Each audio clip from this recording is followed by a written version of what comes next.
Foundations of Mindfulness. Please pay attention. We have been following the instructions that the Buddha gave in the sutta called Satipatthana, or the sutta about the four foundations of mindfulness, which covers all human activities. Human lives or human ways of conduct can be divided into four: the realm of body, the realm of feeling, the realm of thought, and the realm of mind objects. There are a lot of details concerning these four aspects of a human being. Our bodies have experienced a lot of things, we have felt a lot of feelings, encountered various kinds of thoughts, and faced a lot of mind objects or mental impressions.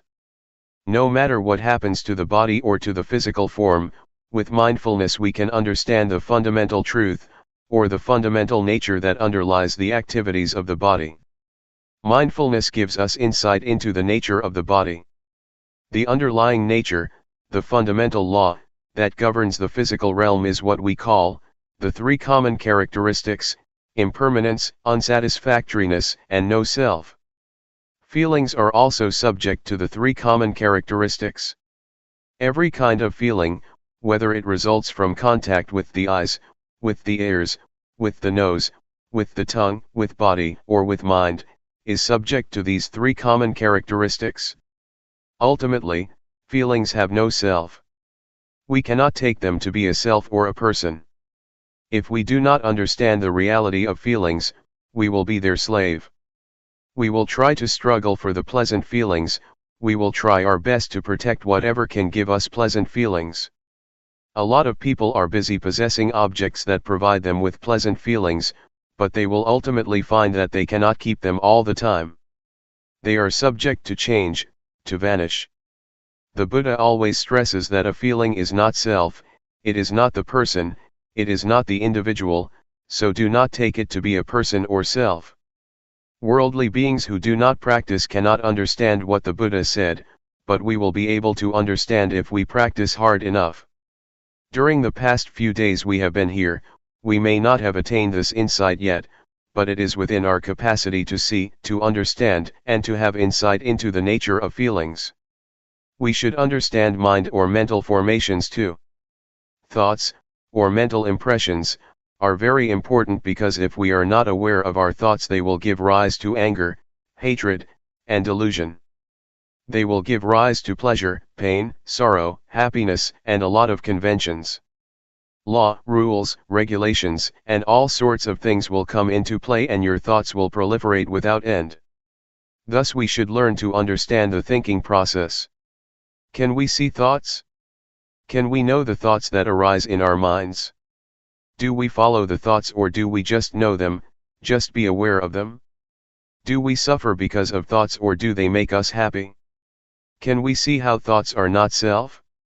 Are we able to see them as void or empty of self? If we understand and see the thoughts that arise in our minds, thoughts are no big deal. We will become their master. But if we do not know the thoughts in our minds, they will control our lives, they will be our masters. To practice mindfulness meditation, we start by cultivating awareness of our bodies. We start at this point and then we become aware of feelings. Once we are confident enough to be aware of body and feelings, we will then go to the next step of being aware of our thoughts. We cannot jump directly to awareness of our thoughts, because we need to be skillful enough or it will cause us trouble. Our mindfulness should be cultivated and it has to start from an awareness of the body and our feelings. Once our mindfulness is developed enough, we will proceed further to train ourselves to be aware of our minds. We have to know the former step thoroughly first. If we ignore the awareness of the body, and jump to the step of mental awareness, we will become easily lost in our thoughts. To handle our thoughts and mental impressions, we need to know their weak points. It is as thought we are going to handle a snake. Snakes are harmful, but the skillful person who knows their weak point can capture them without getting hurt. It is like handling an elephant. Elephants are very big and strong, much stronger than human beings, but if we know their weak point we can capture and harness them. Whatever strength it has, however powerful it is, it does not matter because we know how to handle it. The same goes for our relationship with our minds and our thoughts. We have to know the weak point of our thoughts, then we will understand and will be able to handle them. We should know what their source is and how they are conditioned. With this knowledge, thoughts will not be harmful anymore. Keep knowing your body and mind. Stay only with the knowing, and do not do other than this. Stay firmly with knowing, and knowingness will bring about a change to your mind. We need not do anything to the mind or even the thoughts, but just pay attention to our awareness, the knowingness. Luangpor Teean compared unintentional thoughts to a rat and mindfulness to a cat. For ordinary people, the rat is very big while mindfulness is very small, the cat is very small. If you want the cat to get rid of the rat, you have to feed the cat properly, so that it will grow bigger and bigger until it can catch the rat. So what is the food for the cat, or mindfulness? We have to feed mindfulness with endurance, with diligence, and with constant effort to cultivate our mindfulness. They will develop our mindfulness, and mindfulness will do its duty on its own, handling, replacing, or removing the thoughts from our minds. We do not need to do anything with the thoughts. Just allow your mindfulness to grow and mindfulness will do its job. So, try to be firm on this principle. Does it sound difficult? Now let's talk about the fourth category, mind objects. There are two kinds of mind objects. One belongs to the realm of wholesomeness, and the other, unwholesomeness. Wholesomeness will enable us to be skillful, to be wise, and to be intelligent. It keeps our minds normal, stable, and unmoved by pleasure or pain.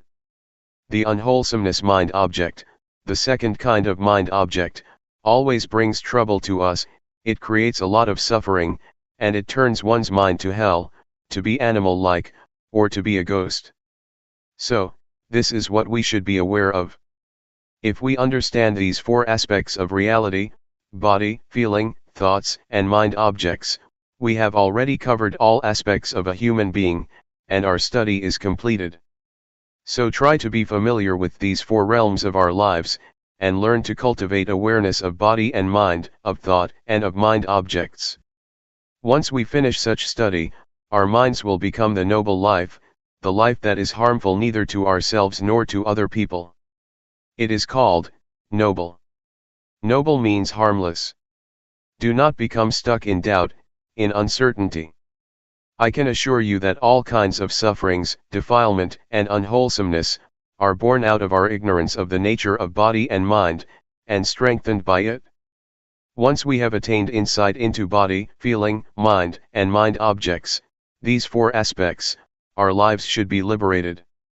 What I have learned, and have not learned much, I learned about these four aspects of life or reality. And, Luangpor Teean did not teach much, he only taught these. Once I understand these, I no longer need the master. I no longer search for or seek any master. My study has been finished, my search finished, and now I do not need master anymore. Now I have no fear at all. I have confidence in myself because I do not teach for fame, for wealth, for material gain, or for any reward. I just want to help people to understand themselves, and to realize the truth. What I have said are just words, but it is not what I have memorized from any texts. I have not much learning, but what I share with you is from my direct experience, from my own realizations. That is why I am confident speaking and sharing with you. That is all. Please regard all of us as brothers and sisters. The Buddha is the father, Dhamma is the mother, and Sangha is the brothers and sisters. Question: how does one know it is time for him to tackle with thoughts? Answer: you are ready to see the thoughts once you can know a thought, when a thought arises and you are aware of it, and you are not dragged by thoughts. If you are still being dragged by thoughts, leave them behind and just pay attention to body and feeling. It is like learning a language.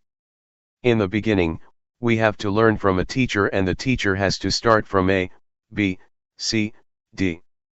A, B, C, D, or the language, is still something out there, but once we internalize it, we become one with the language, and we are skillful enough to use the language. The same is true of the practice. We need to practice until we become confident enough that it becomes our habit. When a thought arises, you are immediately aware of it, and can handle it properly. The more we are confident, the more we are able to handle or to control our minds. Finally, awareness will lead us out of suffering. If we still become lost in our thoughts and are still moved by them, still get happy or suffer because of them, it is not time yet. Anyway, for beginners, the first step of practice is not to keep knowing the thoughts.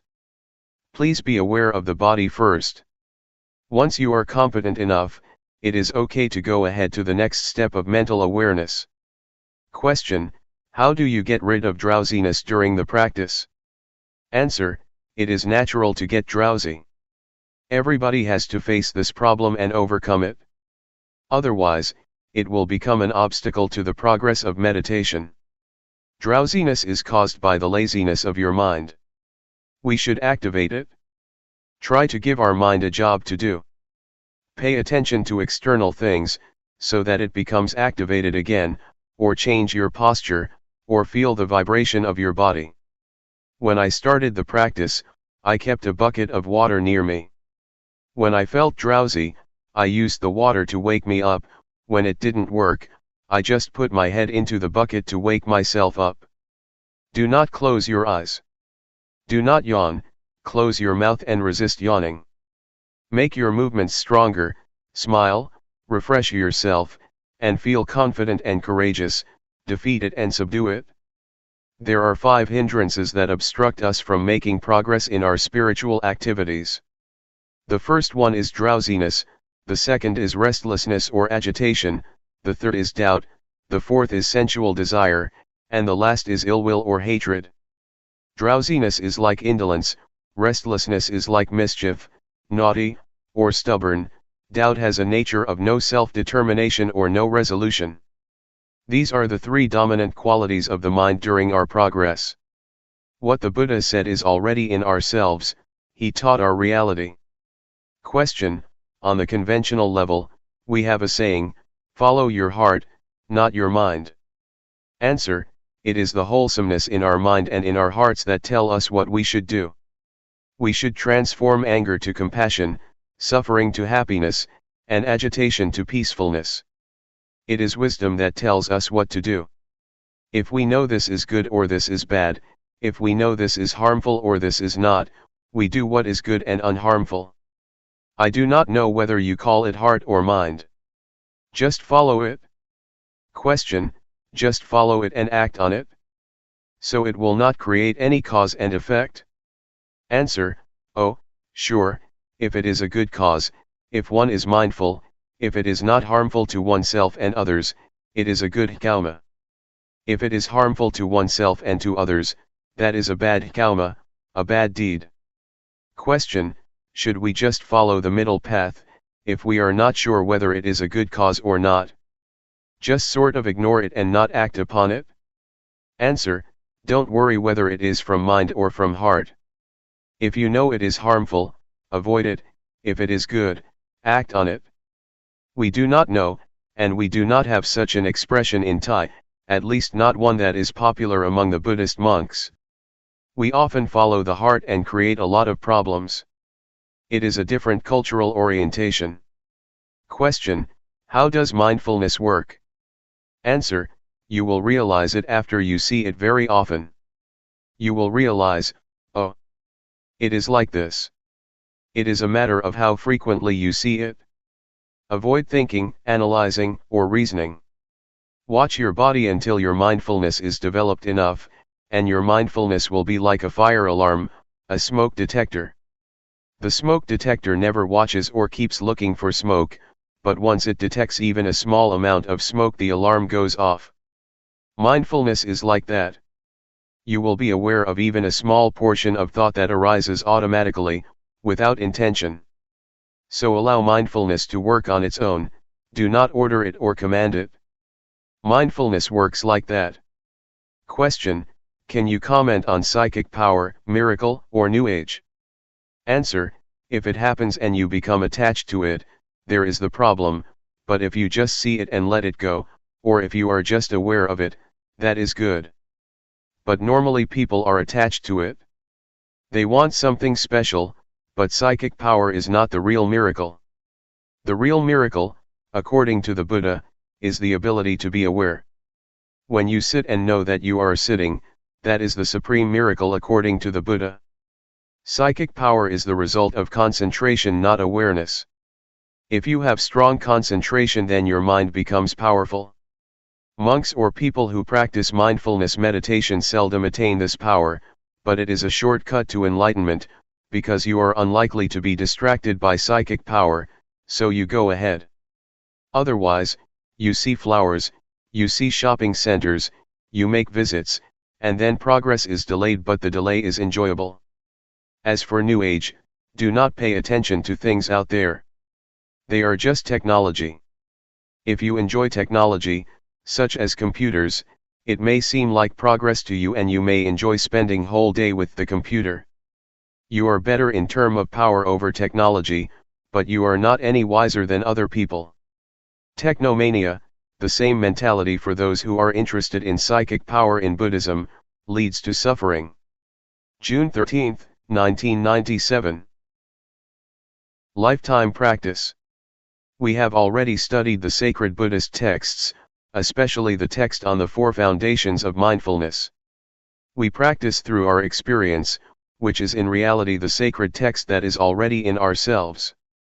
With our practice, we have investigated into the text which is the experience in ourselves.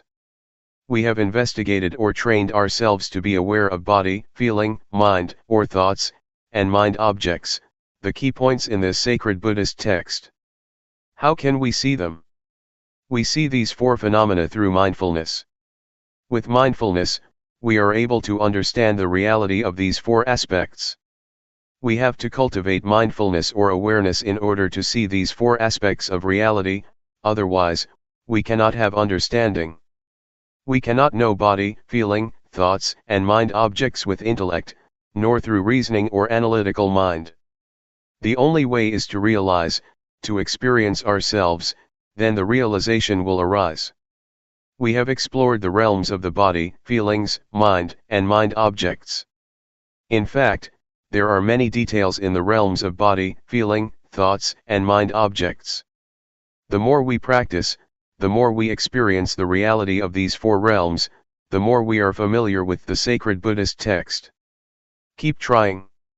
Keep practicing, so that you will be familiar with awareness, and gain an understanding of the nature of body and mind, of the condition of body, and of the activities of body and mind. You will achieve insight into body and mind, and will have a thorough understanding of body and mind. If you reach that point, you will have already finished the study of this text, this sutra, and you will be able to handle feelings properly. Feelings are everywhere, but I would like you to be stable like stones. Stones are here, stones are there, stones are everywhere, in Thailand, and in America. Stones are the symbol of stability, of constancy, of normality. So, if you handle feelings properly, and know not to be moved by whatever feeling it may be, or whatever feeling you may experience, your mind will be normal and constant, not getting high or low because of feelings, pleasant or unpleasant. If we do not know the nature of feelings clearly, we are going to be their servants. We will run after feelings, struggles for pleasant feelings and run away from unpleasant ones. Feelings, especially pleasant feelings, can lead to war. They bring a lot of consequences. Our lives will be dependent on pursuing pleasant feelings. That is why suffering arises. So, please understand feelings properly. Everyone has body and mind, and we have to stay with body and mind.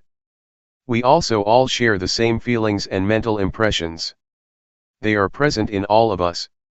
If we understand body, mind, feelings, mental impressions, and mind objects, we will understand each other, we will realize that everybody is one, the same. So this sacred text can be applied universally.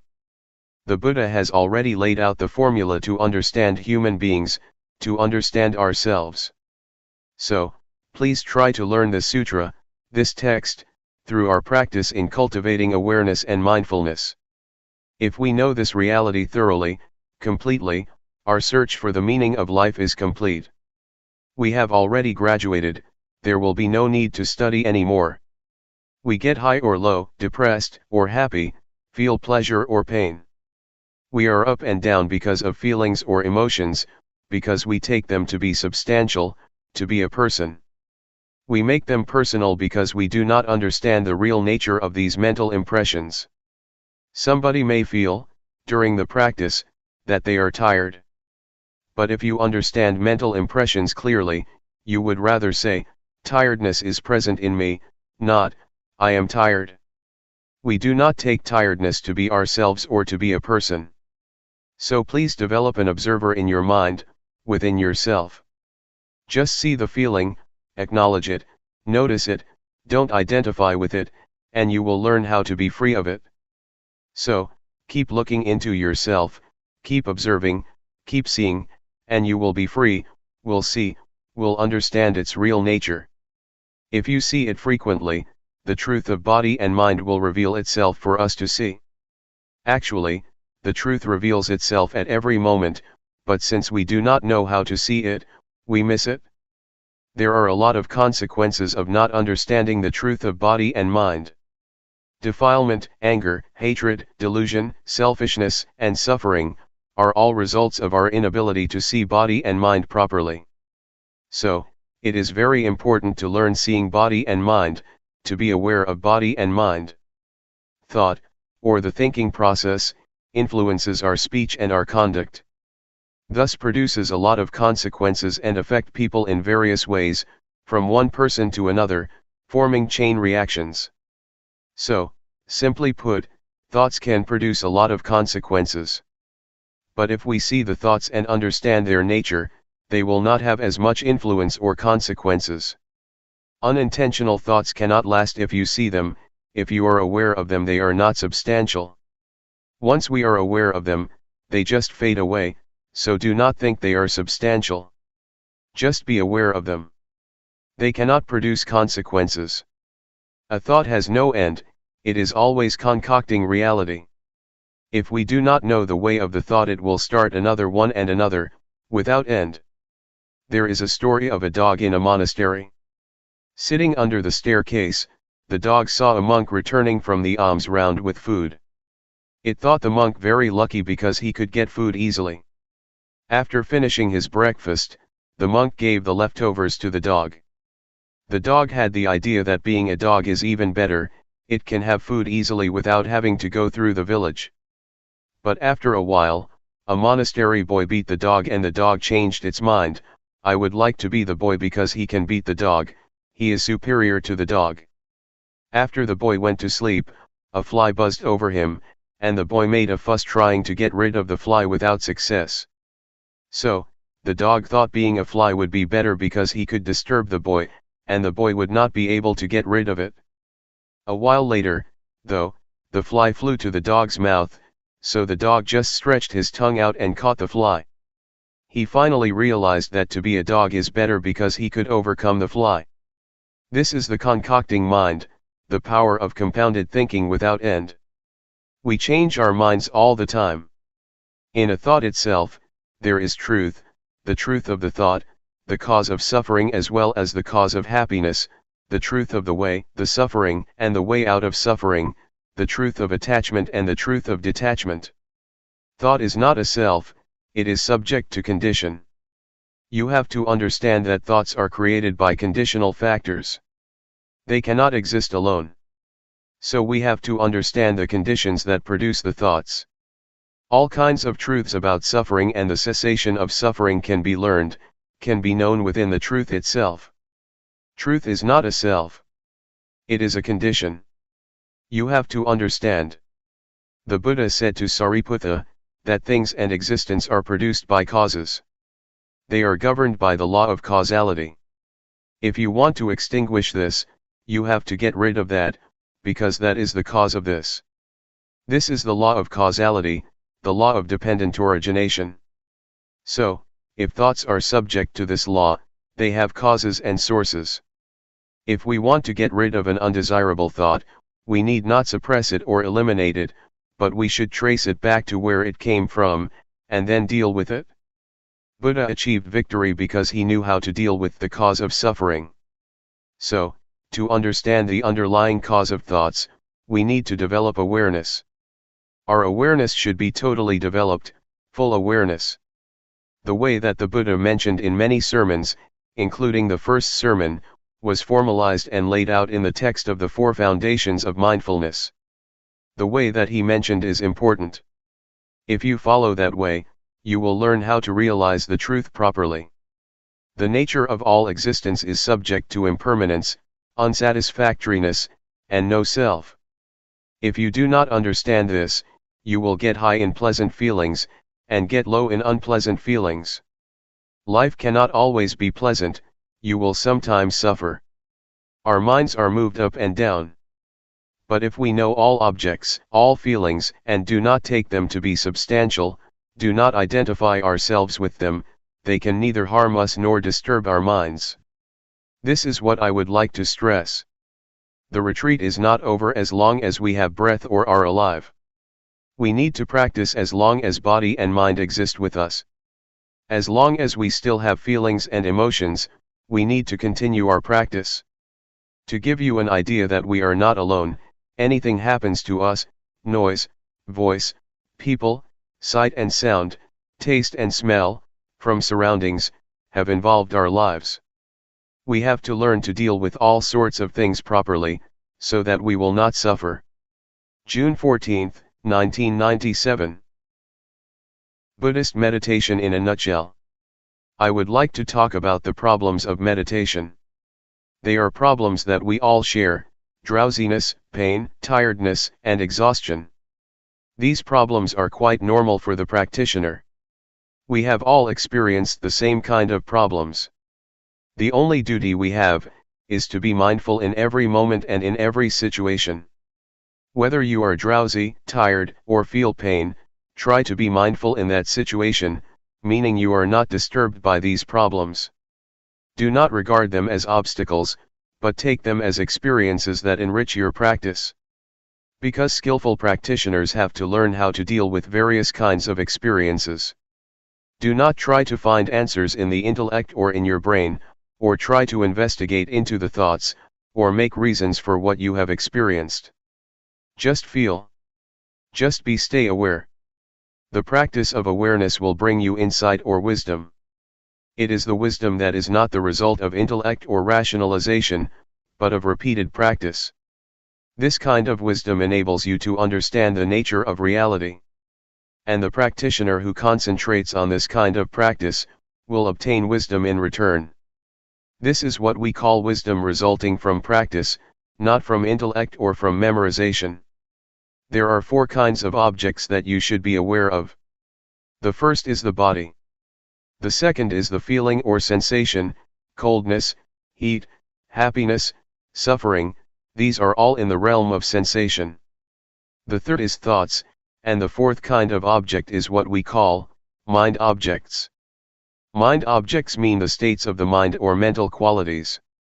They include 5 hindrances: sensual desire, ill will, sloth, anxiety and doubt, and 7 factors of enlightenment: mindfulness, truth investigation, effort, zest, calmness, concentration and equanimity. Be it a wholesome or unwholesome object, just be aware of it.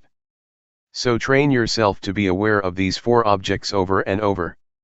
If you are not mindful, the body will bring you suffering and a lot of problems, feelings will create a lot of problems for you, as will thoughts and mind objects. So, it is crucial for us to be mindful with respect to body, feelings, mind, and the mind object. And this will give you insight. The more you are aware, the closer you are to insight. That is why we call this practice insight meditation, the meditation that brings you insight. The first level of the enlightened one is called Sotapanna. It means one who has entered the stream of enlightenment. The first level of the enlightened one is one who is free from or lets go of the first three fetters. The first one is a false view of person or false view of self. It means the view that this body belongs to me. This body is me, this body is myself. You take this body as me or mine, or take me as being in the body, or take body as being in myself. You take this body as substantial. But, if you attain insight into body and mind from this method of meditation, you can liberate yourself from this false view of self. The second fetter is uncertainty, skeptical doubt. Once you have realized the true nature of body and mind, you achieve insight or wisdom, and you have no doubts about the practice or about the proper way of meditating. The third fetter is attachment to form, to rituals, to legalities, or to the rules. This practice is good, is correct, that practice is not good, not correct. This rule is okay, that rule is not okay. This etiquette is good, that etiquette is bad. These are what we call attachment to the rules and rituals. If we see the true nature of all things clearly and achieve insight of the true nature of all things, we will be able to go beyond this concept of right or wrong. The objective of insight meditation is not to gain psychic power of telepathy, to penetrate anyone's mind, to fly in the air, or to go underground. Those are not the objects of meditation. The objective of Buddhist meditation is to have total awareness of body, of feelings, of mind, and of mind objects. Such awareness will give rise to insight. The first step of insight is the insight into body and mind. With this insight you know without doubt what body is, what mind is, what the nature of body is, what the nature of mind is, what the disease of body is, what the disease of mind is, what causes suffering to the body, what causes suffering to the mind. This is the insight into body and mind. And once you achieve this insight, your practice will go on to the next step of the practice, learning to be aware of thoughts. In the beginning, as I suggested a few days ago, you should just be aware of your body. Do not mind your thoughts. Just leave whatever thoughts arise behind. But once you get insight into body and mind, you have to practice the second stage of being aware of your thoughts. Yet, to be aware of your thoughts does not mean that you have to investigate them.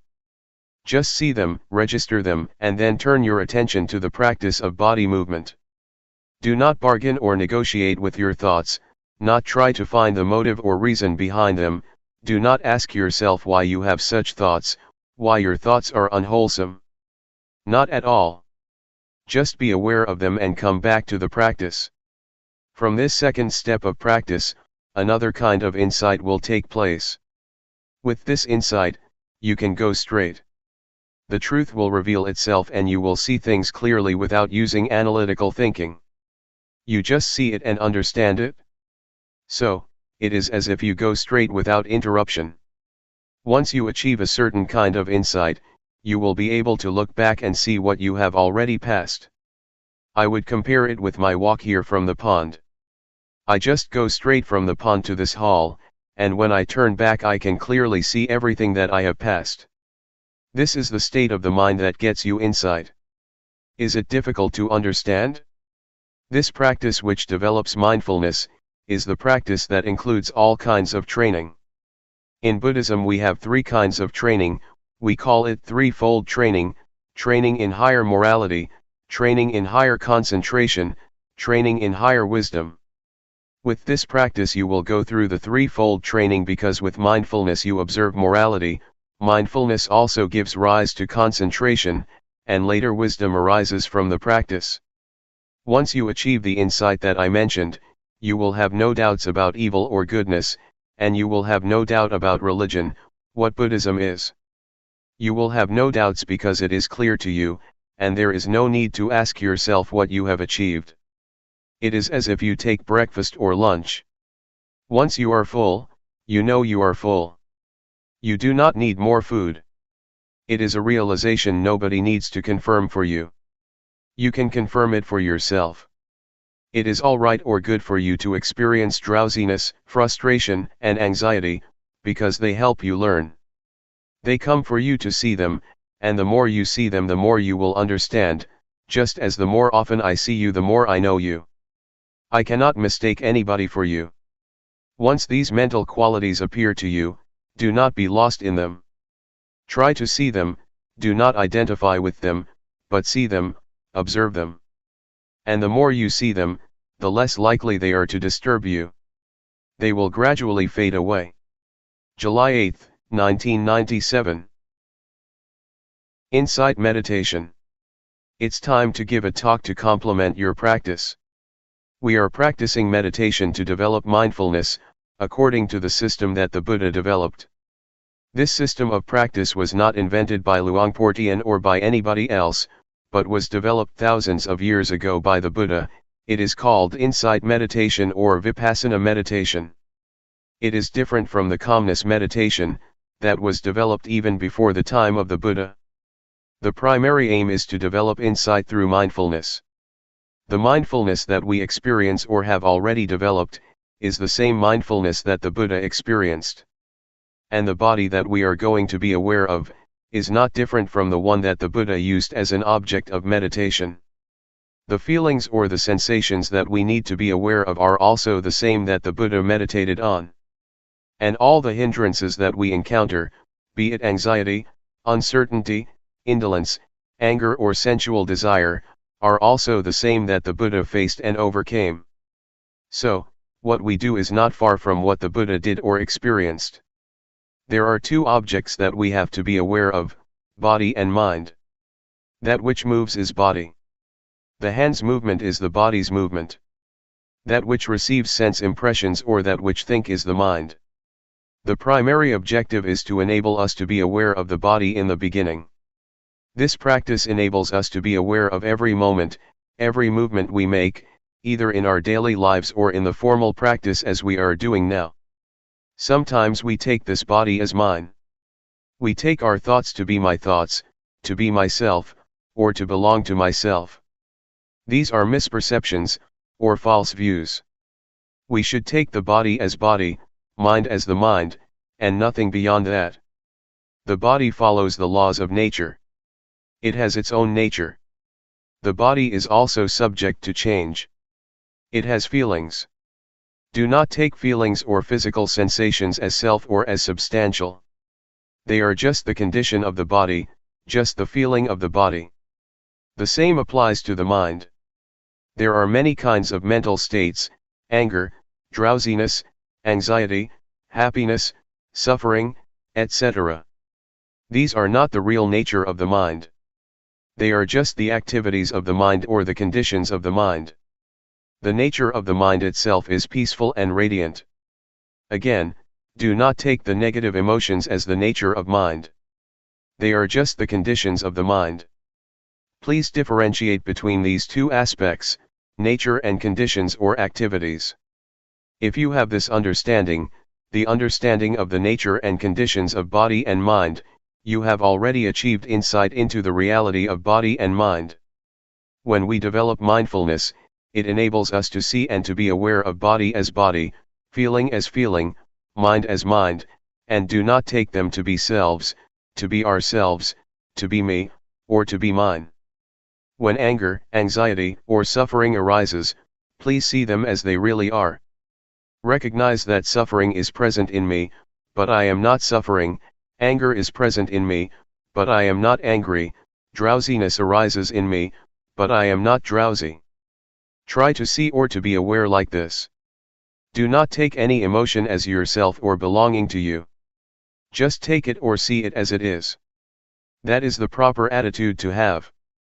When you practice mindfulness to a certain point, you will have this insight into body and mind, and the truth of body and mind will reveal itself. What is the nature of body? What is the nature of mind? What is the suffering of body? What is the suffering of mind? What is the cause of physical suffering? What is the cause of mental suffering? These are the truths that will reveal themselves when you attain a certain level of insight, and these will reduce your suffering. You have to look. You have to be aware. Then, insight will occur. If you are lost in thoughts or emotions you cannot see, cannot understand the nature of mind. If you take this body as self or as belonging to you, you will not be able to understand the real nature of your body. So please keep knowing, and being aware of whatever happens to your mind and body.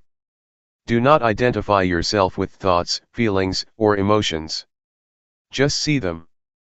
When you are aware, you will realize that the mind is impermanent, it is subject to suffering and it is not self. The same goes for the body. The body is impermanent, it is subject to suffering and it is not self.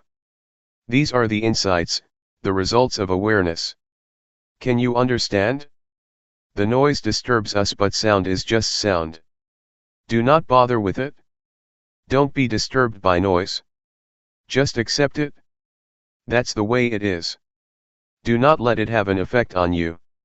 The state of awareness is very important. It is the path. It is the fundamental of holy life.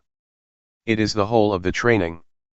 In Buddhism we have three aspects of training, or threefold training: training in higher morality, sila; training in higher concentration, samadhi; training in higher wisdom, panya.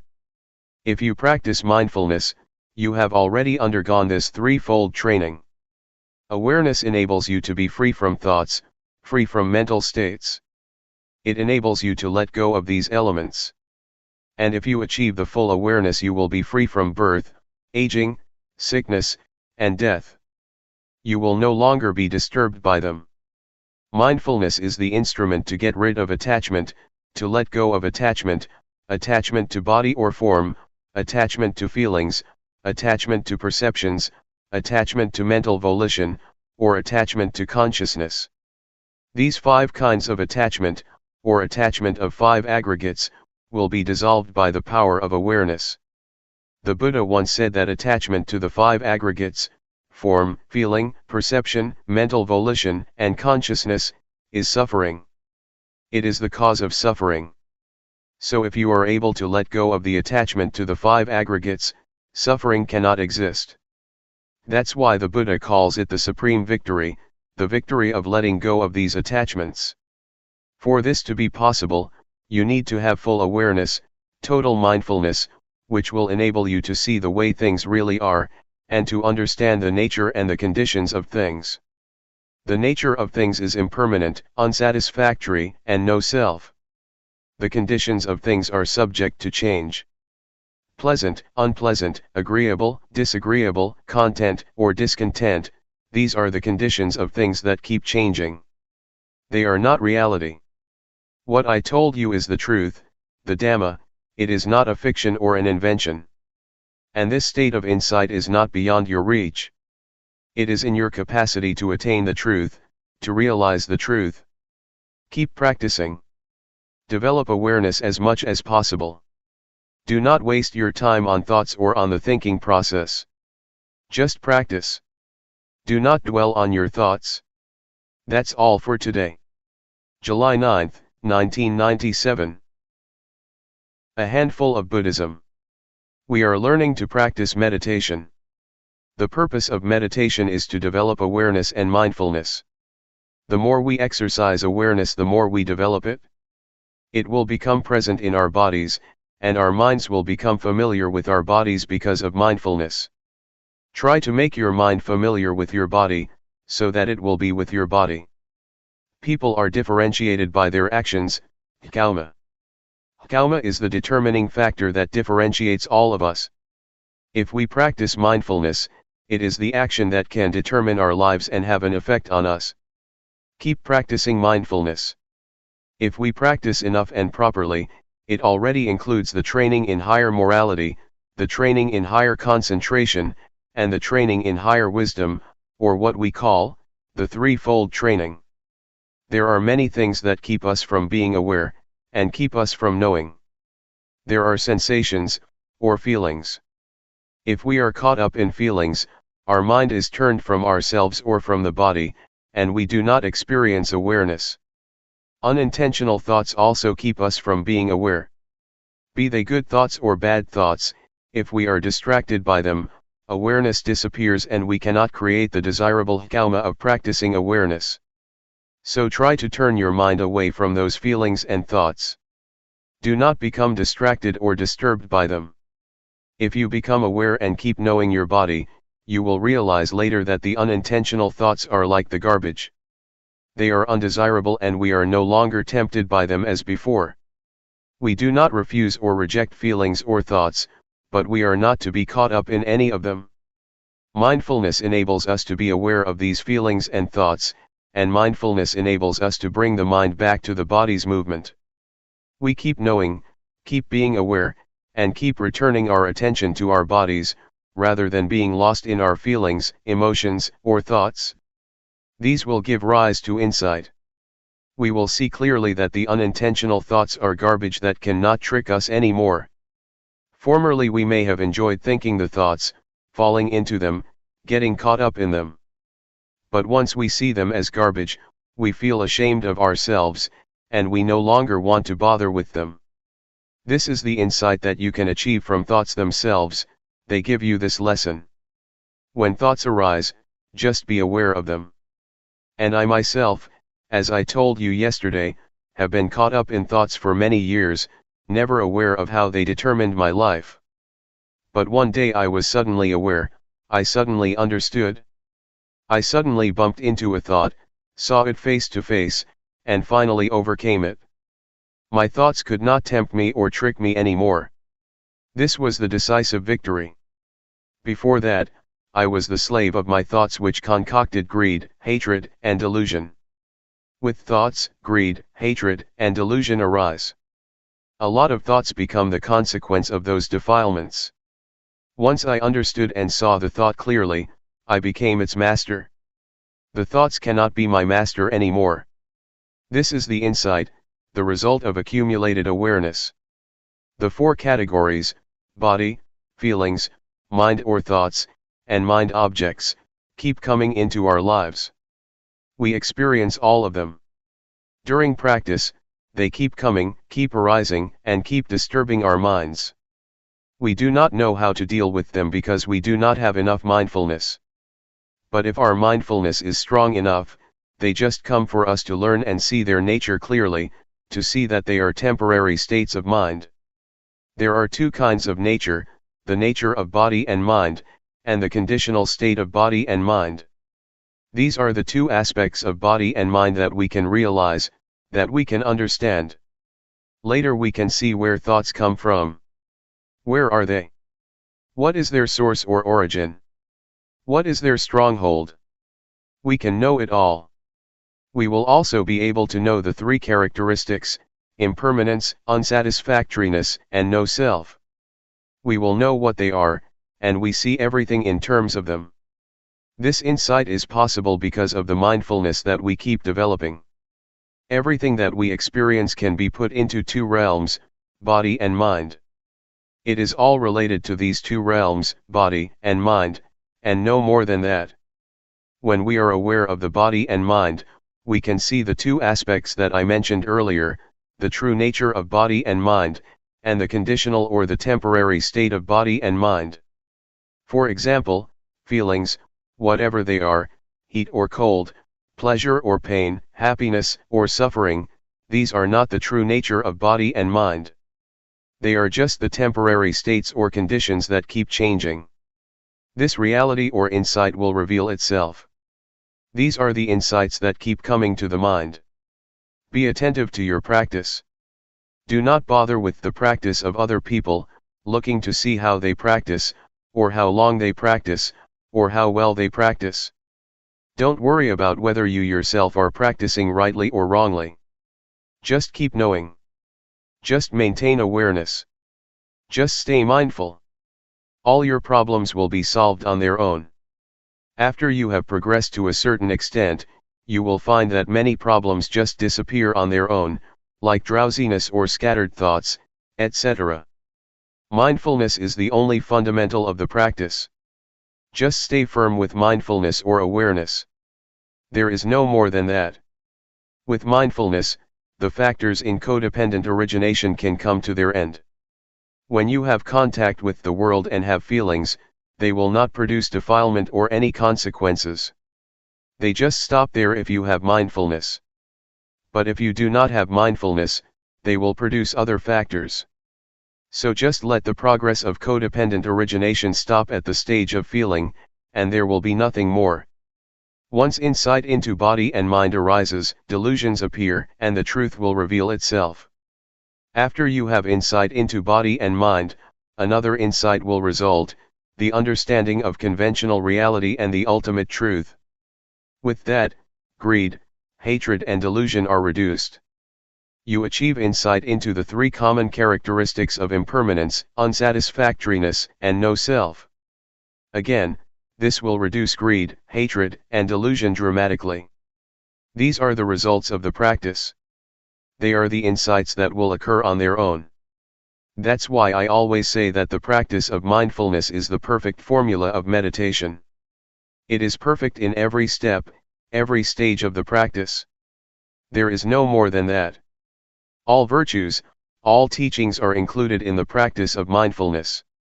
Be it training in higher morality, training in higher concentration, training in higher wisdom, compassion, loving kindness, generosity, endurance, etc.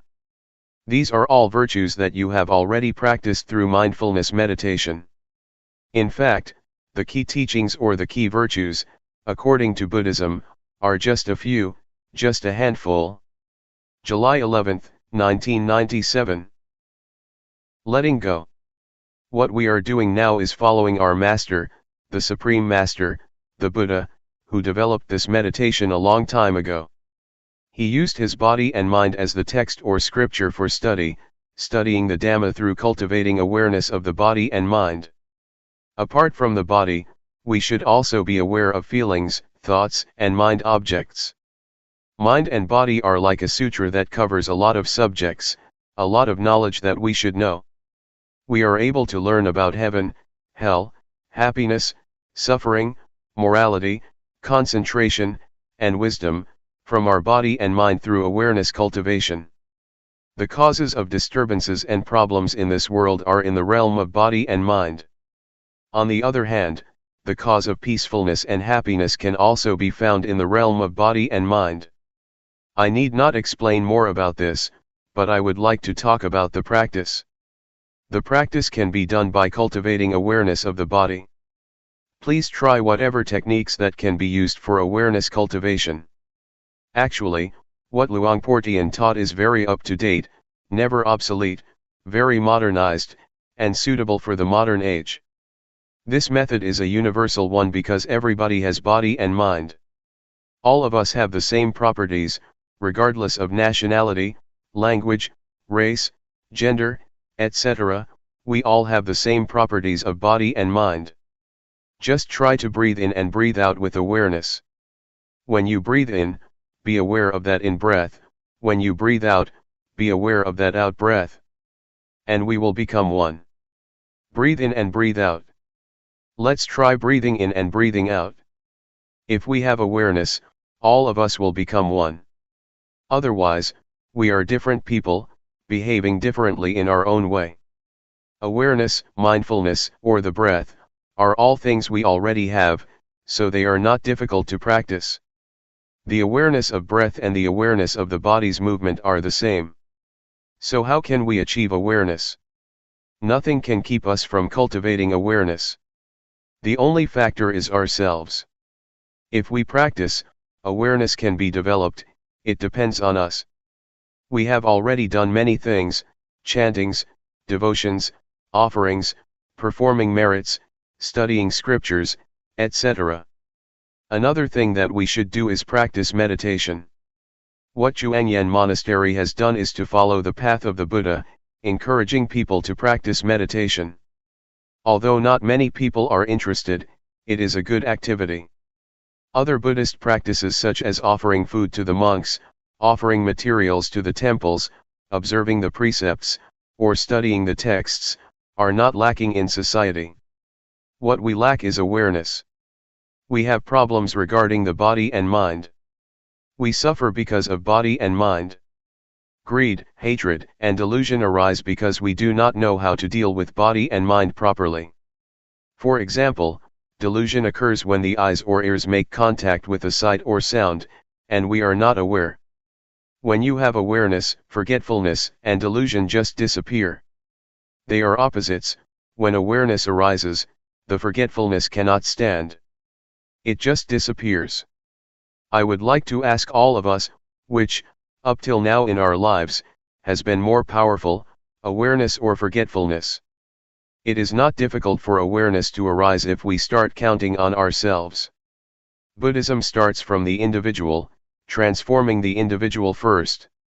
You need not change the environment or to ask the environment to change at the outset. So if you keep cultivating awareness, you will find the answers to your problems by yourself. The truth about body and mind will no longer exist. I would like to speak briefly for your benefit. We need to let go of everything regarding the mind. Regarding the body, we should learn how to reduce physical suffering and treat it properly. In other words, mental suffering can be reduced by letting go, but physical or bodily suffering has to be reduced by treatment. For instance, when it is hot you have to stay in the shelter and so on, because it is the physical suffering, but if it is mental suffering, you have to let it go. I would just like to encourage you to practice. This temple is a suitable place for teaching and practicing meditation. I like this place very much. We can practice or walk without mosquitoes. In my temple in Thailand, when I moved hand, I have to keep the mosquitoes away, but here it's very easy. So it is a suitable place that provides a good environment for practice. I do not know whether you benefit from this place or not, but I myself benefit a lot. My health is much better and I also have good ideas. 3 years ago, I had interesting ideas, and I put the talks into a small booklet about the Dhamma. Since my talk has to be translated, it can't be continual because I have to pause for the translation. So I only say about 50% of what I would like to. If I were to speak in my dialect I could continue my talk more easily, but that's okay, do not take it seriously. It's better to have a question and answer session. I have to go tomorrow, so this is your last chance. Question: what should I do when I have no thought during the practice, and what should I do when I am aware of my body's movements but all kinds of thoughts arise simultaneously? Answer: what you should do is be aware of the thoughts that arise, that's all. When no thoughts arise, just be aware of your body's movements. When I practice, sometimes I lose my sense of self, but when it seems that I myself have disappeared, I just touch myself to regain my sense of self. Question: with awareness, one may attain the state of no self or even reach the level of arahant. Is the eradication of the 10 fetters that an arahant should achieve, before he reaches enlightenment also possible through awareness? Answer: awareness gives rise to higher morality, higher concentration, and higher wisdom. So, the threefold training is already incorporated in the act of awareness. It depends on how much awareness we have. If the awareness is strong, it can get rid of the fetters one by one. So it depends on how strong the awareness is. The more powerful it is, the more likely it is that it can overcome or dissolve the fetters. Question: how do we enhance the changing conditions of our bodies and minds with awareness during our practice? For instance, what do we do if the mind becomes neutral? Answer: a neutral state of the mind means that the mind is ready to be happy or suffer. Just be aware of that neutral state. If it transforms into a pleasant feeling, just be aware of it. If it becomes an unpleasant feeling, just be aware of it. At the same time, if there is no thought, just recognize that there is no thought. When a thought arises, just be aware of it. You need not do anything with your mind or make it move from that state. Just practice and be aware of your body's movements, that's all. Question: is there any difference between the awareness that we are developing, and the awareness of the Buddha? Answer: they are the same. If you develop awareness to a certain point, your mind will be at the level of sustained observance, constant awareness. It is a sustained awareness, Keep seeing and keep knowing all the time. This state of sustained awareness will include morality, concentration, and wisdom, and it will also enable you to see the cause of suffering. This state of awareness will lead to the cessation of suffering. So, this is the state of Buddhahood. The awareness of the Buddha is the awareness that enabled him to see the Four Noble Truths: suffering, the cause of suffering, the cessation of suffering, and the path to the cessation of suffering. If you achieve the state of sustained awareness, the practice is over, you have already reached the end of the practice. I would like to encourage you to practice and train yourself to deal with mind and body properly. For example, when anger arises in your mind, just know it. Just be aware of it. Do not become lost in it or identify with it. The same applies to sufferings and even happiness. Just see it, be aware of it, do not get caught up in it. This will enable you to transcend the world. You will still live in the world and interact with people, but you will be above the influence of the world. Question: is it alright to use wisdom to penetrate greed that comes on very strong and repeatedly, instead of just being aware of it as Luangpor suggested? Answer: it is alright for you to penetrate it like that. In fact, awareness itself can be transformed into an act of penetration. If you penetrate, you can see how impermanent, unsatisfactory, and selfless greed is. Yes, it is alright. Greed is the desire to have more. If you work and get $7 an hour, you want more, $10 or $15. That is greed. But if you work and get money in return, say $7, and just concentrate on the work you do, that is not greed. Greed is a desire that arises in the mind, not the act of working to earn your living. July 12, 1997. An outline of the insight. I am just repeating an old story, because this is the old path that the Buddha walked a long time ago. It is the single path, the supreme path, that we should walk for our well-being. That which finds the path is mindfulness. Mindfulness will tell you the right path. It is the mental eye that sheds light for you while you are traveling on the path, and it will tell you whether you are walking on the right path. In fact, mindfulness is not out of the realm of body and mind. The more we are aware, the more we are able to understand the body and mind. After we are aware of the body and mind over and over, we will have insight into them.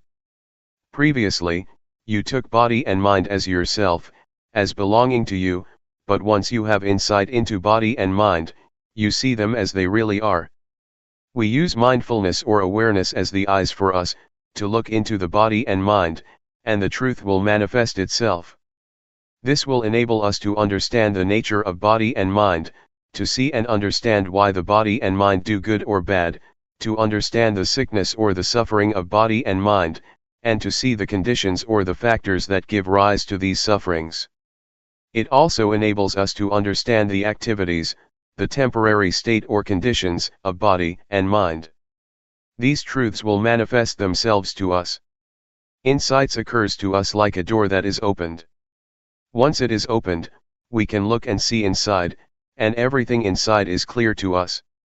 So, when we have insight into body and mind, the truth of body and mind will be apparent.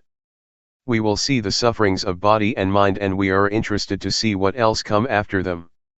We keep seeing, and keep knowing the truth regarding body and mind, step by step. The truth just goes, and we just follow it as it opens or manifests itself to us one by one. It is like when we study and have an understanding of the subject, the understanding keeps increasing because one leads to another. Insight is like that, it expresses or manifests itself, and we just follow it. Our body is not ours. It is beyond our control, nobody can control it, and no one can be its master. It just goes on its natural way, we cannot control it. And you will see clearly if you look closely. You will be aware that feelings and sensations are constantly arising. There are feelings and sensations at every moment. Please do not think that feelings just happen when you feel tired or exhausted. They occur all the time and happen every moment. They arise and cease, continually. The continuity of sensation is like a flow. In fact, we have already suffered enough from this continuity. Moreover, we still bring other sufferings into our minds. We suffer when we are subject to old age, sickness, or death, when we experience the undesirable, when we depart from the desirable or beloved ones, or when we cannot fulfill our wishes or cannot reach our expectation. These are all conditions of life that we grasp because of our ignorance, which gives rise to more suffering. But once we know the truth, the reality, these phenomena cannot affect us. Once we know, we just let go. The knowledge which results from meditation is not just knowledge because it also transforms our lives. When we look into it, we realize the truth that is inherent in body and mind. And it just manifests itself. When the truth of body and mind is realized, our minds are transformed and our perceptions changed. When you see suffering, it manifests its reality, its nature. So, once we are aware of it, suffering is transformed into happiness, and ignorance is transformed into wisdom. Furthermore, we will understand the truth of goodness and religion. What is religion? What is the teaching? What is the truth? These are the insights we will have at this stage of practice. The insight that I mentioned is the first stage of insight, called insight into body and mind, or reality regarding body and mind. We will know once we have such insight. Luangpor Teean suggests that after we achieve such insight, we go a step further. In this step, we speed up our practice, moving our hand more quickly or walking faster. At this time, since we already have mindfulness, we don't need to create it. It is already in us. This time you use mindfulness to look into your body, your mind, your thoughts, and your emotions. This is what we call the stage of mental practice, that is, we emphasize looking at our thoughts. And this state of mental observation is the state that keeps our mind calm, because once we see the thoughts we are not shaken, disturbed, or annoyed by them. We just stay in the state of purity, or pure mind, because our minds are constant and not disturbed by any thoughts. We call this stage, since the mind is normal, the state of sila, morality, the perfection of sila, because sila in Pali means constant, or normal. Since our mind is not disturbed, shaken, or moved by any thoughts, it is called concentration. And since the insight enables us to see what is right and what is wrong, this is wisdom. At this stage we have achieved the threefold training. And this threefold training can eradicate defilement. If the mind is calm, it is like still water. It's good. If the mind is shaken or disturbed by thoughts, it's comparable to rippling water. Calmness and irritation are both states of mind. The water is not the waves are not the water. A wave is just the condition or a temporary state of the water, not its real nature. The same applies to mind. Anger is not mind. It's just a condition of mind, a temporary state. Some people mistake anger as mind or take anger as self. Once anger arises, these people become lost in their thoughts, saying to themselves, "If I can express my anger, I would not regret it even if I have to die." They become lost in the anger, taking it to be self. During your practice, you may experience drowsiness or sometimes have no thoughts at all. These are just temporary states of mind that arise and then disappear, passing through our minds and then fading away. If we stay aware and keep looking, keep being aware of our thoughts, we will see that these are just temporary states of mind, and we will be able to differentiate between objects and their temporary states. When we hear the noise of a drum, or the noise of a machine, these are objects. But when they disturb our minds, such disturbance is a temporary state of mind or mental condition. So just keep practicing awareness, and it will enable you to see the nature of objects, and the reality of the temporary states of things, of objects, of body and mind. In fact, there are more details than that, but I just want to give you a sketch or outline of the insight that will occur in this second stage of the practice. Those who achieve this stage may experience joy, bliss, or rapture, since one is single-minded. I just want you to understand this stage so you won't be careless. One monk, after being absorbed in the bliss of this stage, thought that he would not be attacked by the snakes in the forest. So he just walked to his cottage in the forest at night without using torchlight, because he believed that the cobras numerous in his temple would not bite him. He was wrong. Do not be lost in that pleasant feeling or quality. In this second stage of insight, as I told you, you will be able to see and understand conventional reality or conventional truth, objects, and the temporary state of objects. The objects that I mentioned are both internal and external. The internal objects are the eyes, ears, tongue, nose, body, and mind. The external objects are signs or forms, noise or sound, taste, odor, touch, and mind objects. You will understand that whatever happens to these objects are just their temporary states, not their real nature. So, once you know that, you will have an understanding of reality. Whatever happens to you, insight, or the truth, will tell you what to do.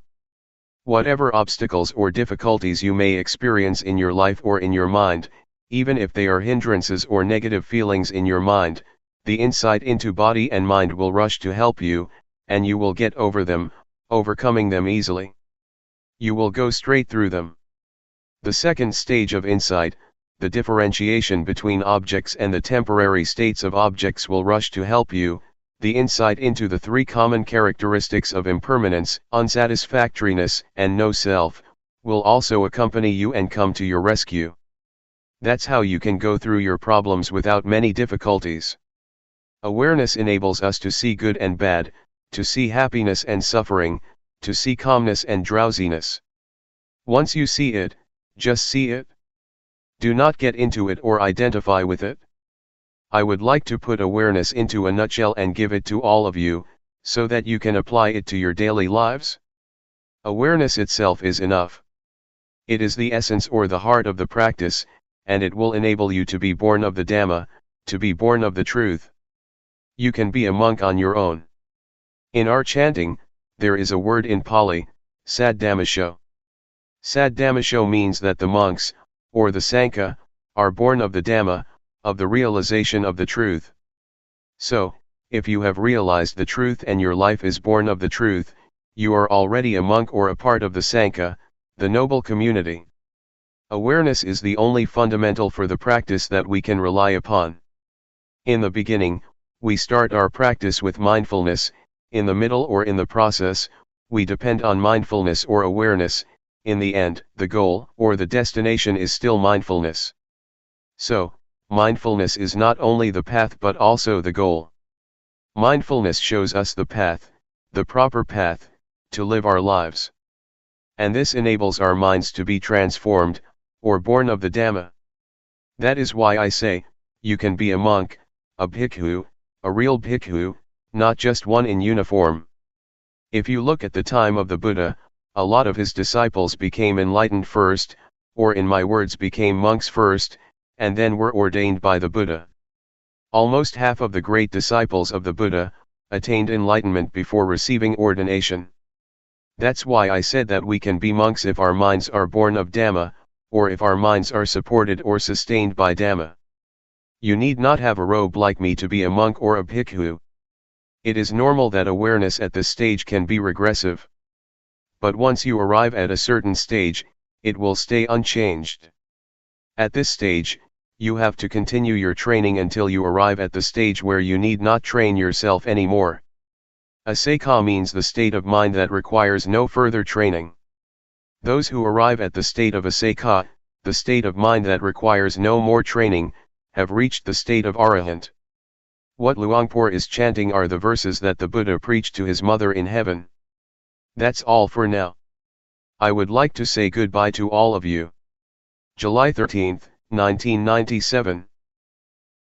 Spiritual Tips for Meditators. Part 2. By Propizan Vizalo. Means and Ends of Meditation. Since I would like you to take this opportunity to listen and learn from Luangpor Teean, I will not take much time. I will just speak a little bit to comply with his request. Later, you can request him to share more or answer your questions. I think what Luangpor Teean said is fundamental to the Buddhist teachings. He stresses mindfulness. It is very important to practice mindfulness, for it is the heart of Buddhist meditation. When speaking about meditation, we have to bear in mind that there are many kinds of meditation, both formal and informal. In fact, meditation is not an exotic method that has to be imported from the East. Meditation is what we have already experienced, what we have already practiced, whether we are aware of it or not. When you see nature, when you look quietly into yourself, when you reflect on your life, that is meditation. When you try to follow your breath with an expectation of calmness, that is meditation. Meditation can be practiced through drawing, painting, or music. So meditation is what we have already experienced to a certain extent. But, to make our meditation beneficial, fruitful, and worthy of our attempts and the time we spend, the shortest way, according to Buddhism, is to cultivate mindfulness. That is, meditation with awareness. Awareness is the means and end of meditation, and nothing else. For some people, meditation is the way to calmness, but for the Buddha, calmness should only be the byproduct of meditation. It is the reward that we gain from our practice. Yet, we also want to have total self-awareness. Self-awareness, or knowing oneself, is very important, as Luangpor mentioned earlier. According to the Buddha, to know oneself is to liberate our minds from suffering. We are overcome by grief or sorrow and suffer because we are not aware of ourselves. If we become aware, we can see clearly that we are carried away by greed, by anger, by anxiety. Once we become aware of ourselves, mindfulness is established. Once mindfulness is established, it is not easy for sorrow, anger, ill will, or greed to sneak into our minds. Guarding our minds with mindfulness is the secret of removing suffering. Normally, we are not aware of this truth, but if you reflect on yourself, you will realize that the best way to clear your mind from suffering is to make your mind neutral, to maintain your mind in the middle. If we let our minds be subject to feelings of being pleased or displeased, like or dislike, rejection or attachment, our minds will never experience calmness or clarity. With mindfulness, calmness and clarity are possible. So with the formal practice of the Buddha, we can learn how to cultivate mindfulness, enabling us to be free from being all sorts of fire. The Buddha speaks about fire.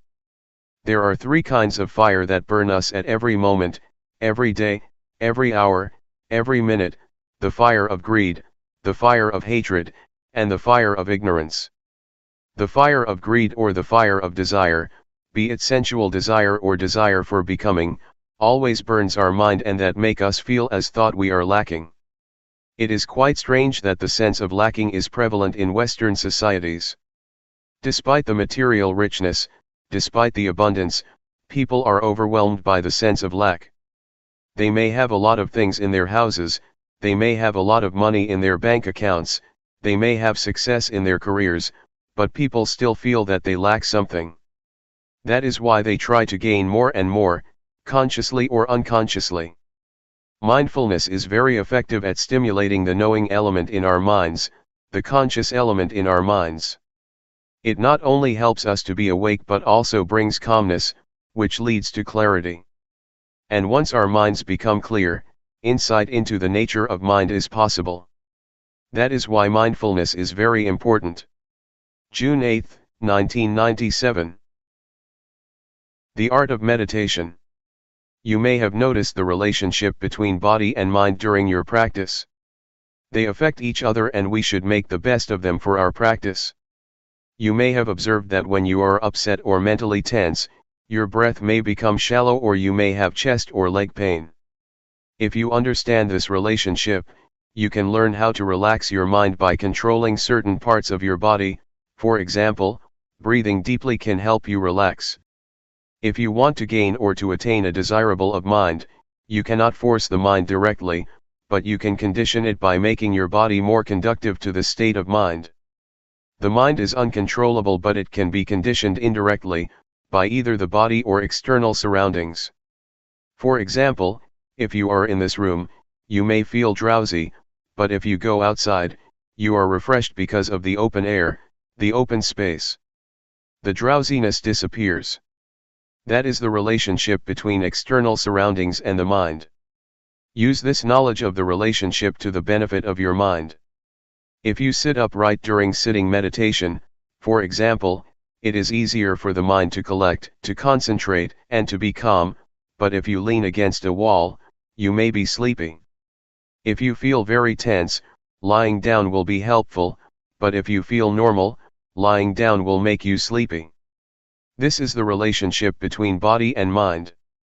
Please learn how to take advantage of this relationship to improve your practice. During walking meditation, for example, if you feel distracted or your mind becomes busy and wanders without end, walking more slowly can slow your mind. Your mind will be less distracted. The speed of your walk can affect your mind.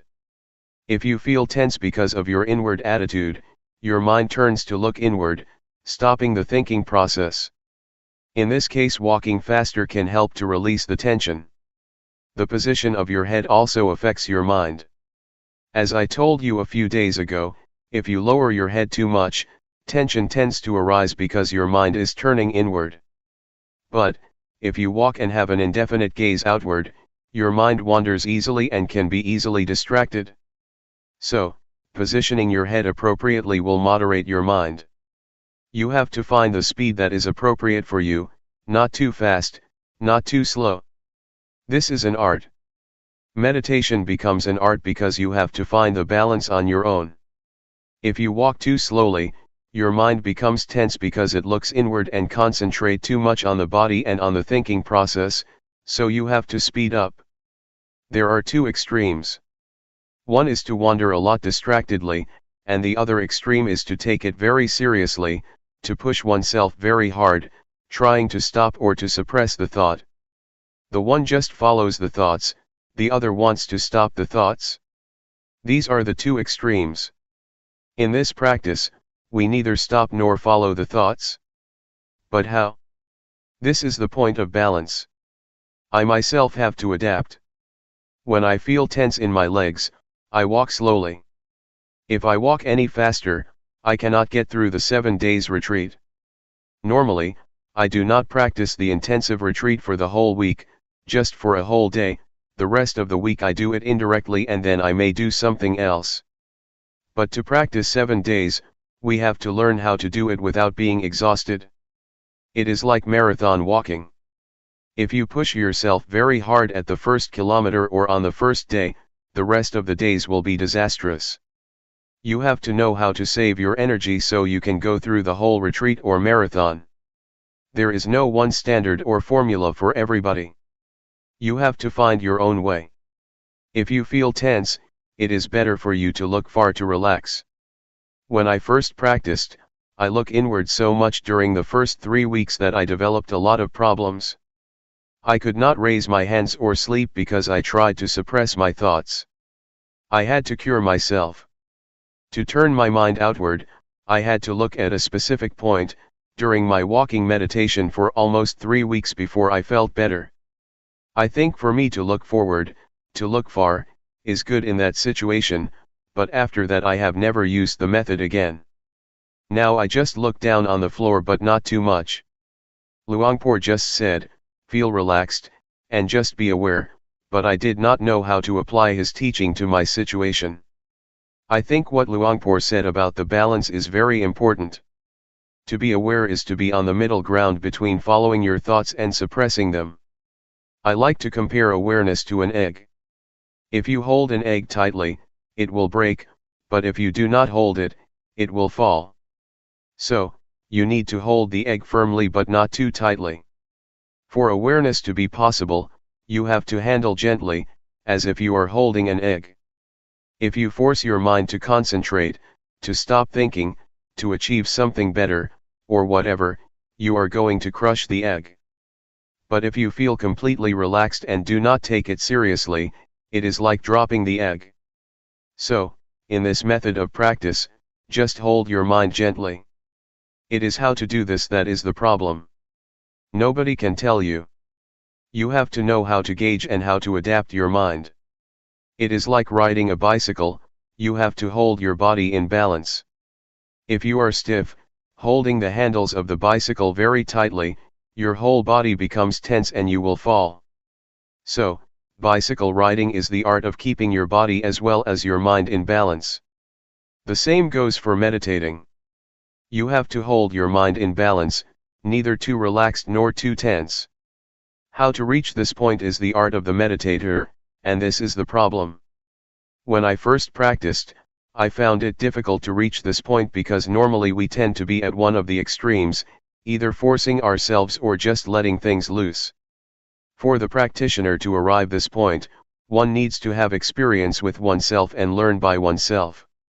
If you arrive this way and know what the middle ground is between the two extremes, you will find it easy to practice without tension. You will be able to work the whole day without a problem. At the same time, you will be able to effectively handle undesirable thoughts. Previously, when we had distracted thoughts or a scattered mind, we responded to in one of two ways, either following it or suppressing it. But if we know the middle way, we will find that just acknowledging our mental condition, just noticing the thought that arises, it will disappear or fade away, without our having to make an attempt to suppress it. In order to reach this point, our attitude is very important. If we want to achieve calmness, to develop mindfulness, or to gain something, we tend to suppress our thoughts. We do not want to be distracted, so we try by all means to stop distractions, thus bringing ourselves lots of problems, mentally and physically. So, just take it easy. Attitude is very important. To take it easy does not mean that you do not make any effort, but rather, practicing the whole day and making lots of attempts. The point is how to make such attempts without having anything to gain. You came here and you must have been motivated by some expectations. But once you start working, once you start raising your hands, you have to ignore whatever brings you here. If you want something during your practice, that means your mind is in the future, not in the present. To practice here is to make our minds present here and now. Mindfulness is the presence of mind. To live your life mindfully means you have to make your mind present in everything you do. When you are watching, your mind is there. When you are walking, your mind is there. When you are taking a bath, your mind is there. That is mindfulness, or the presence of mind. You may wonder how to practice mindfulness while asleep. It depends on how you cultivate mindfulness when you are awake. If you are mindful most of the day, it will take care of itself during your sleep. You will learn that your dreams can be affected by mindfulness. Even consciousness plays a role in your dreams to a certain extent. They are not totally unconscious. They depend on the mindfulness that you have already developed. So, just take care during your waking hours, because it is the period of the day that we can control. It took me about a month to find the middle ground, but I am a bad example. Many people spend about a week to find it. For me, I feel that tension is the indicator of whether I am practicing right or wrong. If I am tense, it means I am practicing the wrong way. After 1 month, I was aware of my thoughts very quickly, which was a surprising experience for me. Sometimes, even now after being a monk for more than 10 years, I practice and I feel tense, which means I am too serious, so I know I have to relax my mind a little bit. I still get tense from time to time, not always at the balanced state, but at least I know how much I have to relax to reach the middle ground. It will be a point you are familiar with. You may get tense, but when you feel relaxed to a certain point, you will know that this is the middle ground for you. You have to find it yourself. Nobody can tell you where it is. There are many indicators for us to be sure whether we have developed enough awareness or not. Sometimes one has a lot of distractions. The mind can become busy, but if you acknowledge the thought very quickly and notice when it occurs, you are aware. Also, to be aware does not mean that you have to be calm. In some situations, the mind is supposed to perform its functions and it is difficult to be calm. As long as you notice that your mind is distracted, it is all right. That is why Luangpor said, do not try to be undistracted, but once you are distracted, you are aware, once your mind goes out, you are aware. The point is your awareness of your state of mind and knowing it quickly. For a lot of people, meditation time is only the time when they sit cross-legged and close their eyes. Afterwards, they go to work, and cannot think of meditation. Meditation is limited to the room, in the morning and in the evening. But for us, the meditation zone means trying to make the whole day, or a certain period of the day, a time for meditation, even though you do not close your eyes and are still at work. It should start at a portion of the day, and then enlarge its zone. The more you are aware of every moment, the more meditation is a part of your daily life. It does not mean that only the time inside a meditation hall is meditation, and the rest is not. It should start from the meditation room and then enlarge to your whole life. Enlarge the zone in time first and then enlarge it in space as well. Try to integrate meditation into your daily activities. Try to use the movement of your body as meditation objects all the time, and try not to stay still. On the car or the bus, rub your fingers. Try to have some parts of your body moving and use the movement of your body. If you can use your breath as meditation object, you have a refined, sensitive mind. Yes, you can do that, too. Luangpor suggests using the blinking of your eyes or the swallowing of your saliva. Breathing is useful because you do it all the time, especially at night when lying in bed. But while typing, it may be difficult to be aware of your breath, so just be aware of the typing itself as the object of meditation. When you take a bath, the movement of your body is the object of meditation. So we are never short of an object of meditation, except when we are sleeping. That is the benefit of Sati meditation, you have an object all the time. We need to have a physical object for meditation all the time, and our body is better. Your mind should be aware of your body's movement. Once a thought arises, your mind goes to the thought, acknowledges it, and then returns. So you have a home. Meditation provides you with a home that is the object of meditation and your mind stays with it. The movement of your body is the present moment. To be mindful is to be present in the present moment, so we try to provide a present moment for the mind, the body's movement. When you become distracted by a thought, that is the present moment too, so the mind should be mindful, but since the thought is undesirable, we just let it go and come back to another present moment, your body's movement. It is okay to shift awareness from one type of your body's movement to another frequently if you are skillful. If you are an adept practitioner, it is not difficult to shift. Try not to practice only two postures, because if you practice only walking and sitting, you may find it difficult when you want to be aware of additional activities. You will not be adept enough to apply mindfulness to that activity, because you have only been using rhythmic meditation and walking meditation all the time. So, you have to be adept, to be skillful, to apply mindfulness to every area of life. For example, in a normal situation, I would use the rubbing of my fingers as an object, but, if I am tired, I can concentrate on my breath because it will turn my attention away from the tiredness of my fingers. It is the same with walking. If I walk or climb up a mountain, at a certain point, I shift my awareness to the breath because my legs feel tired. This is the way to release tension. You can shift from one to another. In Thai, we called it a toy or hobby. We change from our routine to a hobby, and then we change back again. To make meditation more entertaining, we find something strange, something special, something new to play with, and then after we feel we have had enough, we return to the main posture. Please try to apply mindfulness to another postures or activities, not only in daily life but in the retreat too. When I practiced with Luangpor Teean, sometimes he asked me to clean the floor. He gave me a broom and asked me to be aware when I was doing that job. He wanted me to not stick to the two main postures. During the first few minutes, I felt disturbed, unable to be mindful of the work, because I had limited my activities to only 2 postures, and did not know how to apply mindfulness to that work. But later I knew.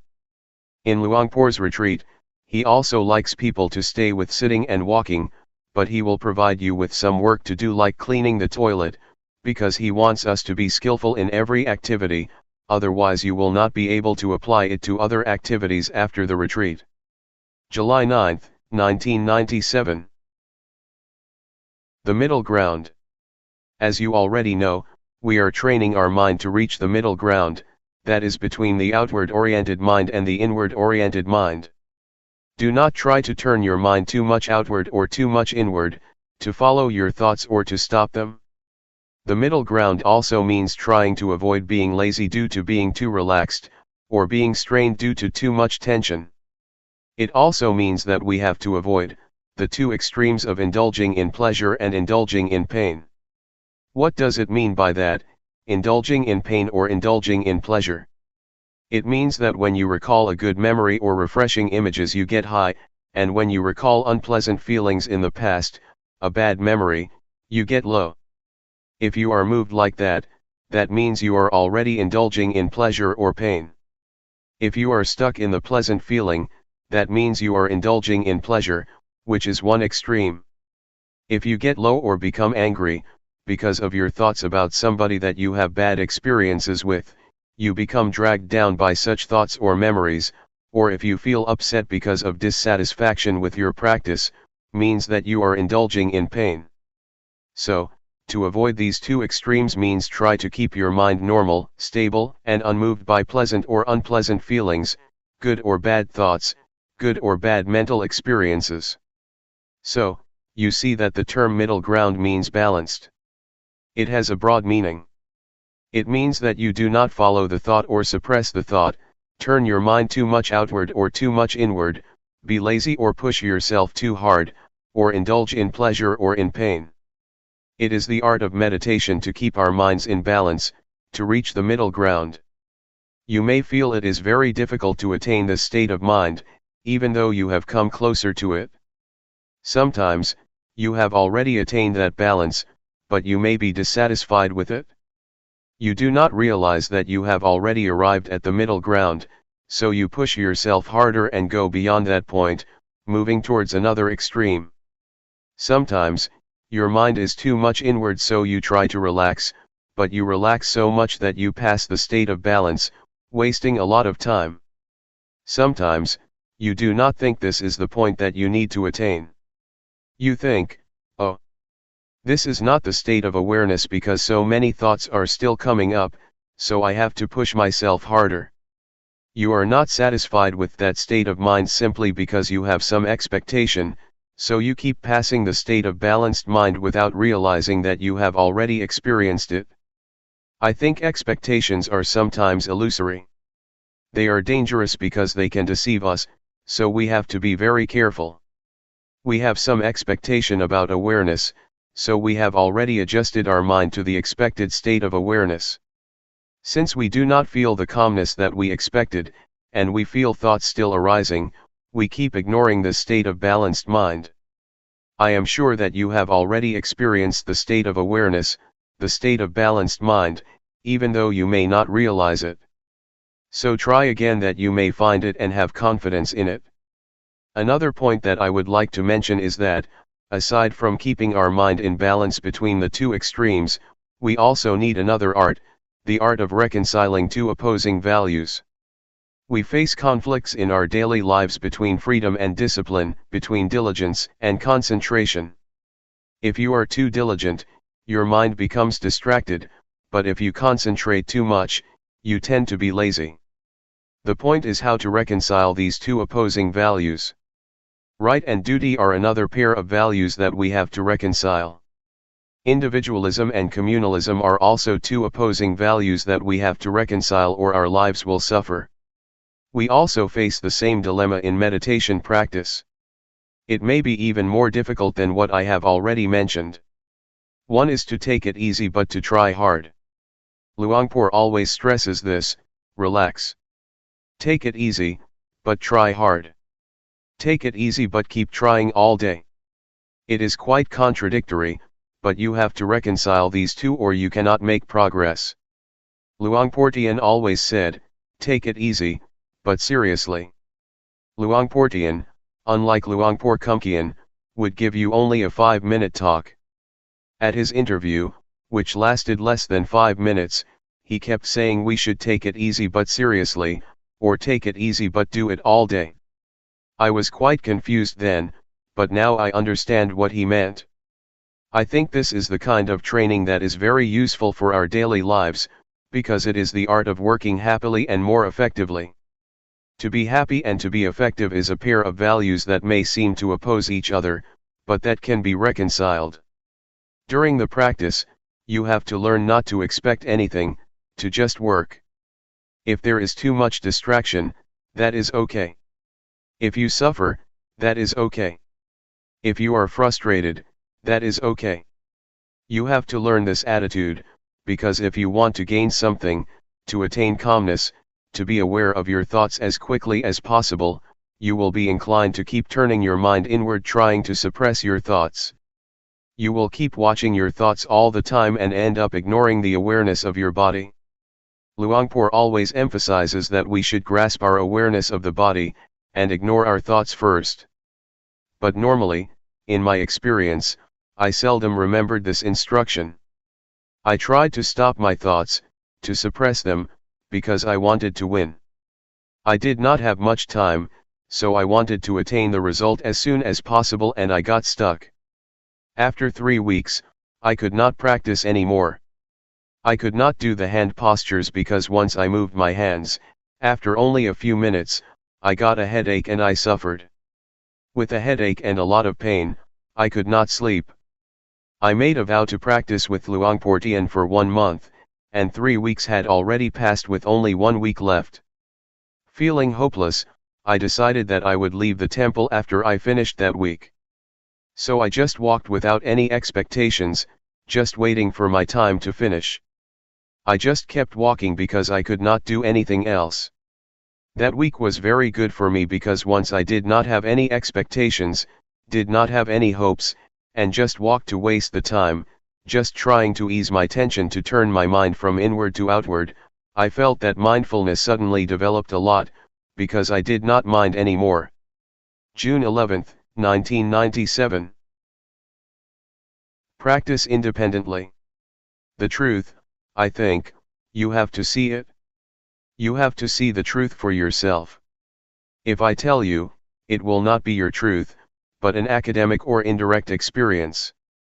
I suggest you not use your intellect to find the truth but direct experience, you must realize it by yourself. Sati, or mindfulness, is a capacity of mind to recall. When you walk in meditation, you think about your work next month, the body walks but the mind goes somewhere else. Then, you recall that you are supposed to be mindful while walking. That is mindfulness. When your mind comes back to walk, you feel the sensation of walking and have clear comprehension. That is awareness. It is very important for us to try to experience awareness directly. It is also a capacity of the mind. One cannot experience awareness through thought or the intellect, for it is beyond the realm of intellect. You have to experience it directly with your feelings. We use a lot of thought, a lot of intellect, but rarely the faculty of feelings or awareness. When you want to touch something, you have to touch it with the hand, not the glove. Intellectualizing awareness is like touching something through gloves, it is not awareness, not a direct touching with your mind. I would like to recommend you to practice independently.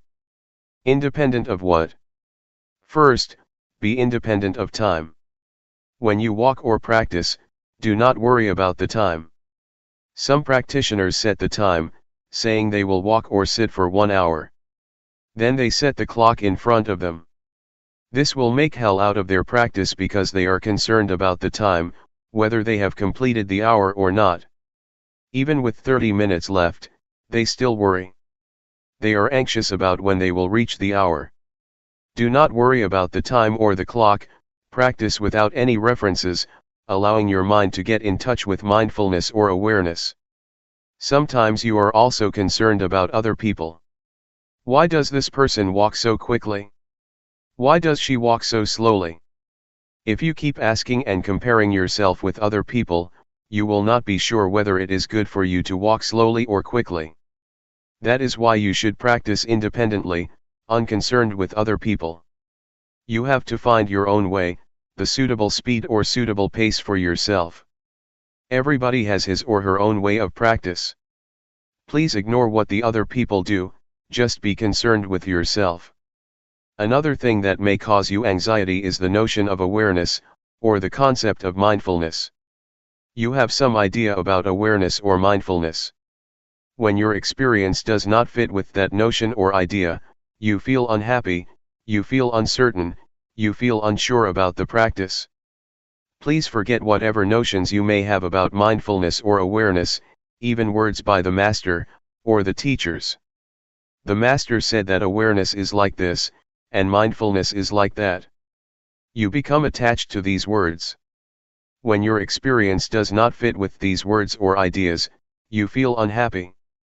When I first practiced, I was confused. Somebody said you have to be aware like this, but the other master said you have to be aware like that. I was bewildered. Which one is the real awareness? It is difficult to explain what awareness is like.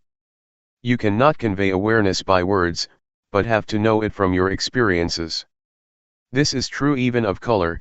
When you see this robe, you know exactly what color it is, but to express it out loud people use different words. Somebody says this is yellow, but others claim it is orange. Different people use different expressions even for the same thing. Please ignore these references. The fourth thing to be independent of is the previous results that you may have obtained. Yesterday, you experienced calmness, you achieved wonderful practice, and then you want your practice right now to be the same. That is another kind of reference that you should avoid. If you have such references or if you are concerned with past results, you may be unhappy. They will never fit with one another. Ignore the results of the past and start again at the present moment. Practice independently, independent of previous results. It is already the past, let us ignore it. However good your experience was, be it calmness or tranquility, do not try to repeat it again or you will be disappointed. Why? Because you have some expectation, and expectation makes your mind out of balance. To practice like this, balance is crucial. You have to keep your mind in balance. Desire or expectation tends to push your mind out of balance. Therefore, forget whatever happened to you, even your expectations. Be careful with expectation. When you expect something, you have preconceived notions about it. If experience does not conform with that idea, you reject the experience. There is a story that is very instructive. An individual on a sinking boat prayed to God for help. Being very devout and sincere, he sincerely believed that God would help those who have faith in him. During his prayer, a lifeboat came by and asked him to join. He said, "No, I believe God will help me, because he never ignores those who have faith in him." So, the lifeboat left him behind. 1 hour later, the sea level was already at his chest. A fisher's boat came. He said, "No. God will help me." Another hour later, the sea level was already up to his neck. A patrol boat came. He replied again, "No." So, he drowned and went to heaven because he was a good person. When he met God, he asked, "God, why did you forsake me? I prayed for you even at the time of crisis." God replied, "You fool. I sent 3 boats to help you. Why didn't you take the boat?" The man expected a miracle. In reality, no miracles happen. God's action is not miracle, he works through ordinary events. So, with expectation, the person tried to reject even the help of God. Do not be too concerned with expectations, or you will reject the experience that you have already achieved. Just work independently of expectation, and try to get in touch with real awareness through direct experience. When you get a result, it will be the true outcome of your practice. Do not bother with miracles or preconceived expectations. Question: how can you forget everything and not have any expectations or references? Answer: it can be done through repetition. In the first hour it may not be easy to forget, but if you practice more and more, you will feel in harmony with the practice, and then this notion will pass away. Nevertheless, you have to do it repeatedly, over and over again. Then, a new kind of habit will develop, the habit of letting go and forgetting expectations.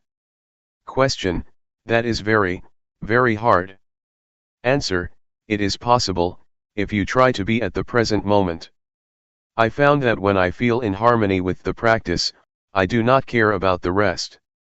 To be in harmony with the practice takes time, but it is possible. We call it, to be at the present moment. When you have developed that habit of being at the present moment, you will be less distracted by expectations, by time or schedules, by other people's practice. Question: are you suggesting that we totally ignore previous experience on how to get there? Answer: I suggest you do that when you start the practice. However, when you finish, you may review and think about which one is the way. During the practice, try to be at the present moment, otherwise, your previous results will distract you from the practice. Question: when we start the practice again, we will take reference of the previous experience, right? Then, how can you practice independently? Answer: a kind of habit will develop within you. Question: right, I see what you mean, inherit a habit from the previous practice instead of knowledge. Answer: yes. It has already happened to you, because all of you have been practicing for a long time. You have inherited some habits or some tendencies. That is the most important, more important than something in your mind. Question: not to be guided by thought, but by your natural movement or habit. Answer: yes. This is what we call adept or skillful. You become more skillful. Take swimming for example. Thinking, or recalling the instructions, does not help you much when you are swimming. You have to be at the very present moment. Whatever you do will become a tendency or habit in you. Once you know how to swim, it becomes your second nature. It becomes a part of you. No matter how much time has passed, maybe 10 years, you still know how to swim because it has become your nature. I think mindfulness or practice is like that. Once you know how to adapt your mind to be aware of the present moment, it becomes your nature. You may give up the practice for a while, then come back. In the beginning it is difficult, but after you practice for a few minutes, it will come back. Which I call habit. I myself, when I practice, never think much of the results. I think only that this will form a new habit. Once the habit has developed, it is easier to practice. This is how you train children to take a bath or to brush their teeth. At first, they refuse, but you just push them to brush their teeth. It becomes their nature and they will go to the bathroom to brush their teeth on their own. Mindfulness is like that. In the beginning, your mind follows the thoughts and never comes back. Then, you call it back. Second time, it goes again, following the thoughts and comes back. The third time, it comes back quickly, faster, but still takes a long time. Then, you call it back all the time, many times, it returns faster and faster. The unintentional thought will become shorter and shorter. In the beginning, it is like a train of thoughts with 12 cars of thoughts. After practicing for a few days, it becomes 10 cars. The train of thoughts becomes shorter, shorter, and shorter. Then, only 1 car of thoughts, because your mind becomes faster. It is the habit of the mind to come back faster. This is what mindfulness is. You need not to stop the thoughts. Your mind will come back on its own. July 8, 1997. Harmony within. Meditation practice is to train ourselves to be in harmony with ourselves, or to be in harmony with the present moment. To be in harmony with the present moment has a broad meaning. It means that we have to be content with what we have, with what we are doing, and also with what we are at the present moment. To go deeper than that, it means to be content, accepting the thoughts or emotions that we have at the present moment. To accept does not mean that you are lost, or follow the thoughts. That is not acceptance. Accepting means keeping our mind normal, not reaching to the thoughts whatever they may be. This is the only way to free our mind from all kinds of thoughts or emotions. Whether they are positive or negative thoughts, pleasant or unpleasant emotions, agreeable or disagreeable feelings, just observe them and learn to come to terms with them. People, in general, are likely to react to the thoughts or emotions that they have. To be precise, they are not reacting, but attached, or clinging, to the emotions or thoughts that arise, even unpleasant feelings. It may sound strange, but we do cling to unpleasant feelings or emotions. You may have noticed that when we experience anger, we never try to let it go. We keep recalling the incident that causes us anger, and keep reminding ourselves about the behavior of that person that upset us. We cling to that negative emotion or experience and never try to let go of it. We may want to, but we never try. We just cling to it, grasping the anger, the anxiety, or whatever. Thus we cannot sleep at night, because we keep thinking about this and that despite the fact that they are unpleasant feelings, emotions, events, or experiences. That is why I say we cling to it. We do not accept it the way it is, but cling to it. That is what the Buddha called indulging in pain or indulging in suffering. In the first sermon of the Buddha, he mentioned two extremes, indulging in pain and indulging in pleasure. Buddha advised us to avoid these two extremes. To indulge in pain does not mean that we torture ourselves as the Buddha did, when he tried to attain enlightenment through ascetic behavior. He refused food and slept on nails. That is indulging in pain, but all of us never do that. Still, we indulge in another kind of pain, mental pain. When anger arises, we are lost in anger. When anxiety arises, we are caught up in anxiety. We grasp it, grasping anger, clinging to anxiety. This is indulging in pain. We have already fallen into the extremes that the Buddha suggests we avoid. The same applies to indulging in pleasure. Normally, people think that to indulge in pleasure means indulging in sensual pleasure, like a playboy, to have new spouses, to enjoy themselves in the casinos, theaters, nightclubs, etc.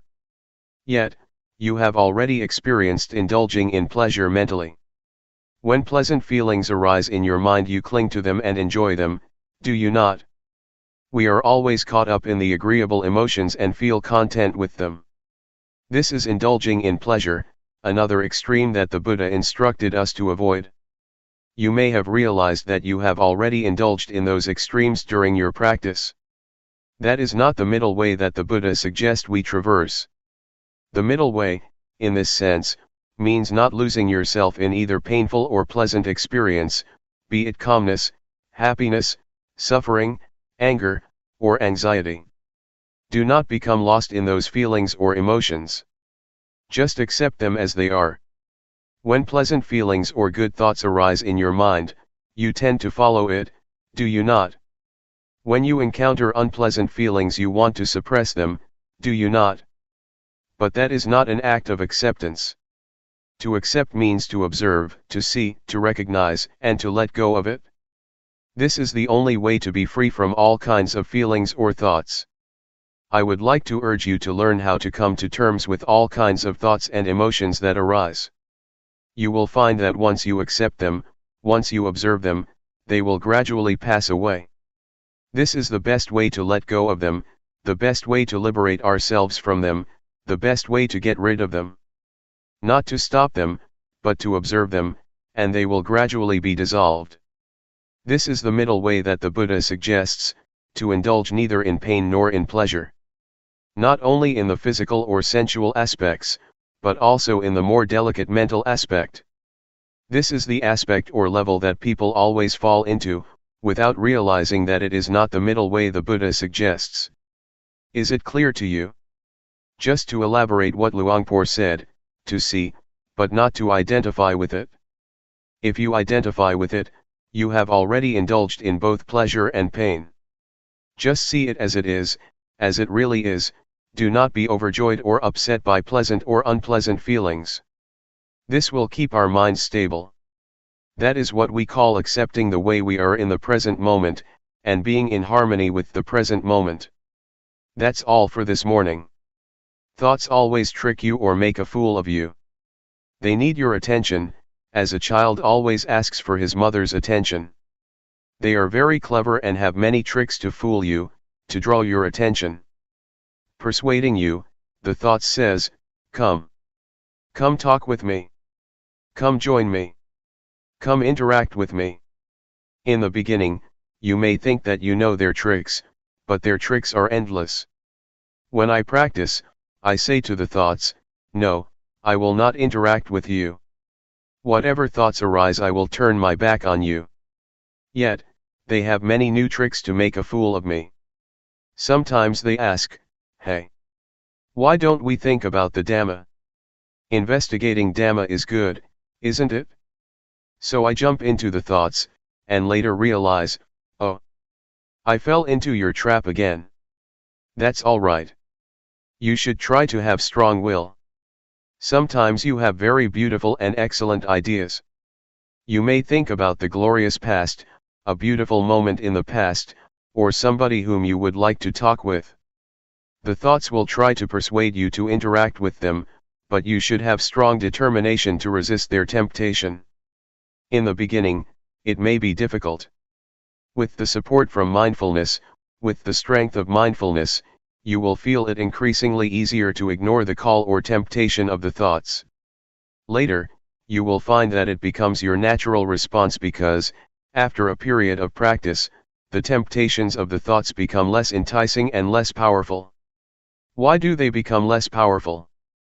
Because the thoughts become shorter and shorter. In the beginning the thoughts are long, like a train of thoughts. Gradually, the thoughts become shorter, shorter and shorter. The shorter a thought is, the less powerful it is. That is why you will find it increasingly easier to turn your back on them, and accept them the way they are. Once a thought arises, do not bother with it. Just see it and say to yourself, that's the way it is. Whatever the thoughts or feelings arise, be they good or bad, wholesome or unwholesome, just see them without being disturbed or annoyed by them. Yet, in the beginning, you may feel upset with yourself, because you never realized that bad thoughts or evil ideas could arise in you. Some desire will come up, and you will have never realized that you could have such bad ideas, such evil thoughts. But, it will arise. If you are mindful enough, you will accept it. That's the way it is. Gradually the equanimity arises. So I suggest you maintain the attitude of acceptance. Whatever ideas, whatever thoughts, whatever emotions occur in your mind, just try to keep them normal and have no preferences, like or dislike, appreciation or aversion. Try to avoid these two extremes, and just accept them the way they are. This is the second mantra I would like to present to you, that's the way it is. The bad thoughts that arise, the evil ideas that arise, are beyond your control. So, just accept them as natural, as normal. That's the way it is. Thus develop the indiscriminative mind. The ordinary mind tends to be judgmental.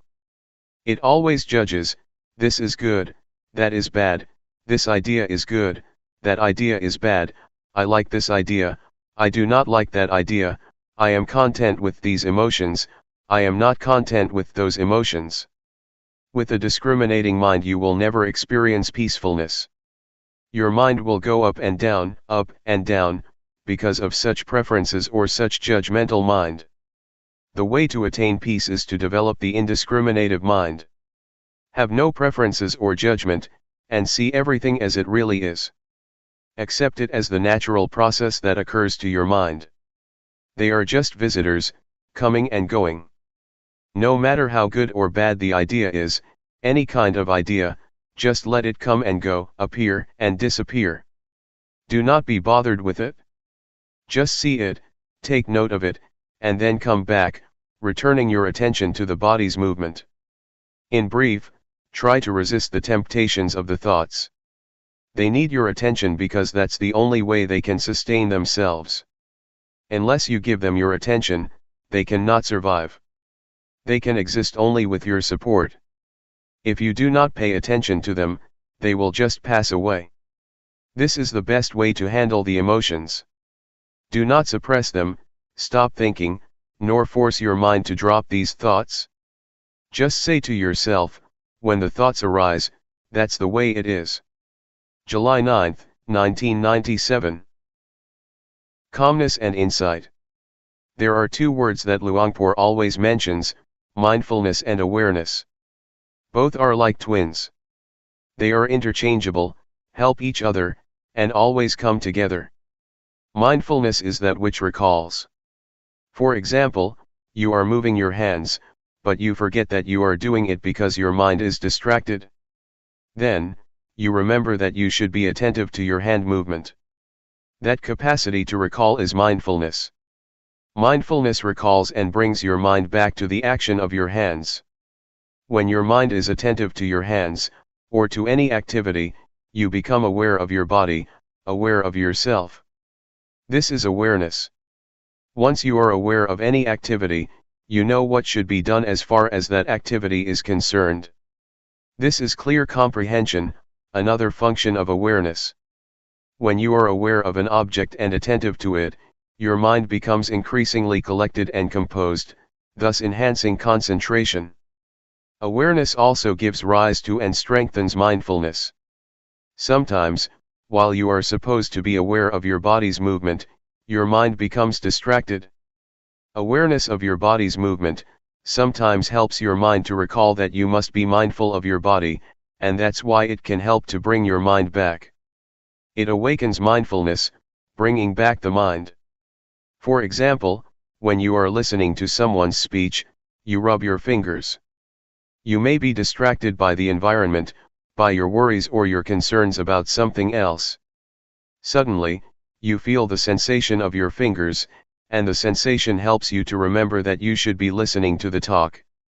So, mindfulness becomes function and brings your mind back to the talk, to be attentive to it. This is how awareness helps mindfulness to function, or take place. Mindfulness, awareness, and concentration are closely related. Mindfulness gives rise to awareness, awareness gives rise to concentration, and vice versa. They help each other, enhancing each other.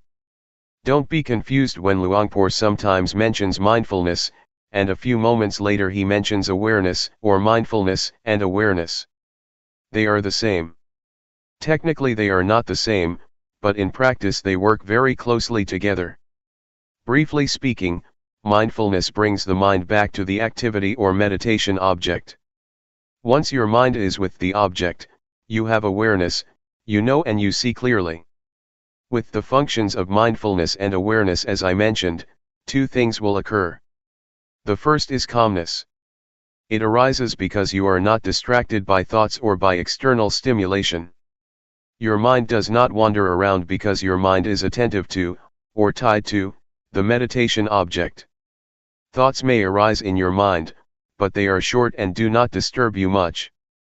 You may feel hot, you may feel cold, but it does not give rise to anger or upset you, because mindfulness brings you out of the anger or negative qualities, and back to the object of meditation. But, if you do not have an object of meditation, your mind can easily be caught in the anger, that is the result of unpleasant feelings. So, mindfulness and awareness help you to let go or be free from the discontentment. That is why calmness and relaxation are possible for the one who has mindfulness. The second thing that happens when you have mindfulness is wisdom, or clarity of mind. It happens because mindfulness and awareness keep your mind from liking or disliking, from being up or down, from being content or discontent. They keep your mind stable and without bias. If you have preferences, if you are discriminative and like or dislike, you have bias and you cannot see things clearly as they really are. This will not be the case if you have mindfulness. For example, when anger arises, you will not be caught up in it, you will distance yourself from it and see the anger. You do not reject anger, but just see it. You can see how it exists and how it passes away. But, if you get into the anger, you cannot see, and you cannot know the anger. Just as when you are in this hall, you cannot see what this hall looks like, unless you go outside, only then can you see what the Kuan Yin hall looks like. You have to be outside so that you can see clearly what or where it is. How can you be outside the anger if you do not have mindfulness? Mindfulness helps you to be outside the thought and see it as really is. That is why Luangpor always emphasizes that, you have to see. You should know. You should not be lost in any kind of thoughts, be they good or bad, of pleasure or pain, so that you can see and know. Truth will reveal itself. In short, as I mentioned, there are two kinds of results that will take place, calmness and insight, or wisdom. Yet, you should bear in mind that calmness is not the primary aim of this meditation. The primary aim is insight. If you take calmness as the primary objective, it is easy for you to become lost in calmness, and then you cannot even see what it is.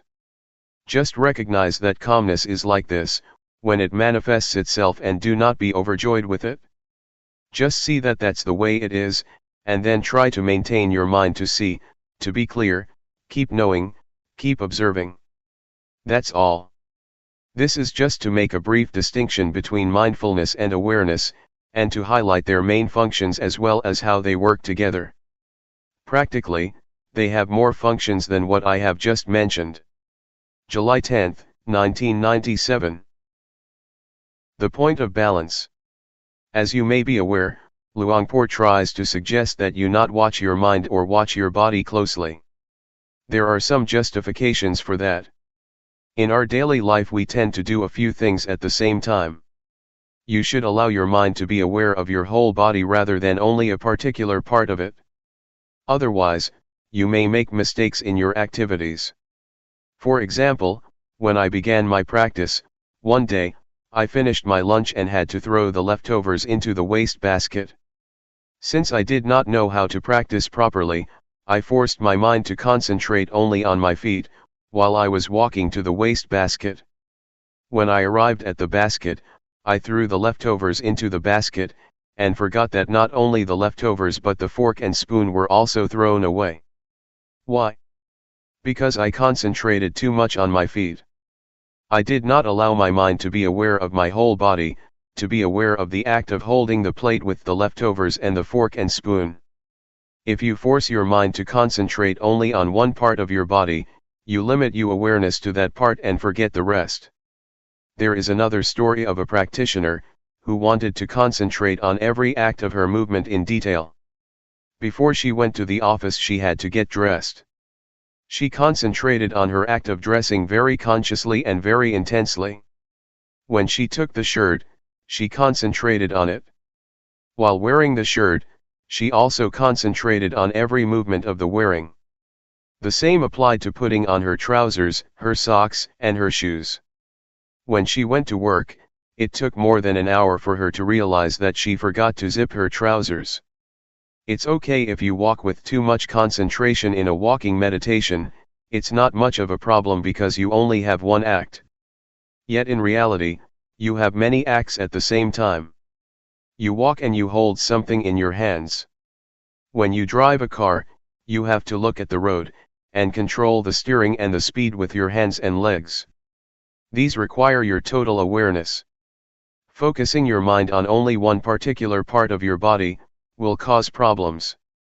I have spoken only of the physical aspect or the aspect of the body activities so far. This principle also applies to the mental aspect. If you force your mind to watch your mind closely, you tend to block your thoughts. When there is no thought, you do not learn how to let go of it. You should allow thoughts to arise, so that you learn how to let go of the thoughts or emotions. If you block your mind, the thoughts cannot arise, and then you do not know how to let go of them when they do arise. It is important for you to keep your mind in balance, to not watch or concentrate too closely, nor to let it loose to all distractions. This will enable your mind to be aware of the mind, to be aware of the body, not only of your hands, but the whole of your body and also its surroundings. This is what we should do when we cross the road, especially the road in this country. You have to be aware of the act of walking, and also of the mind. Am I absent-minded?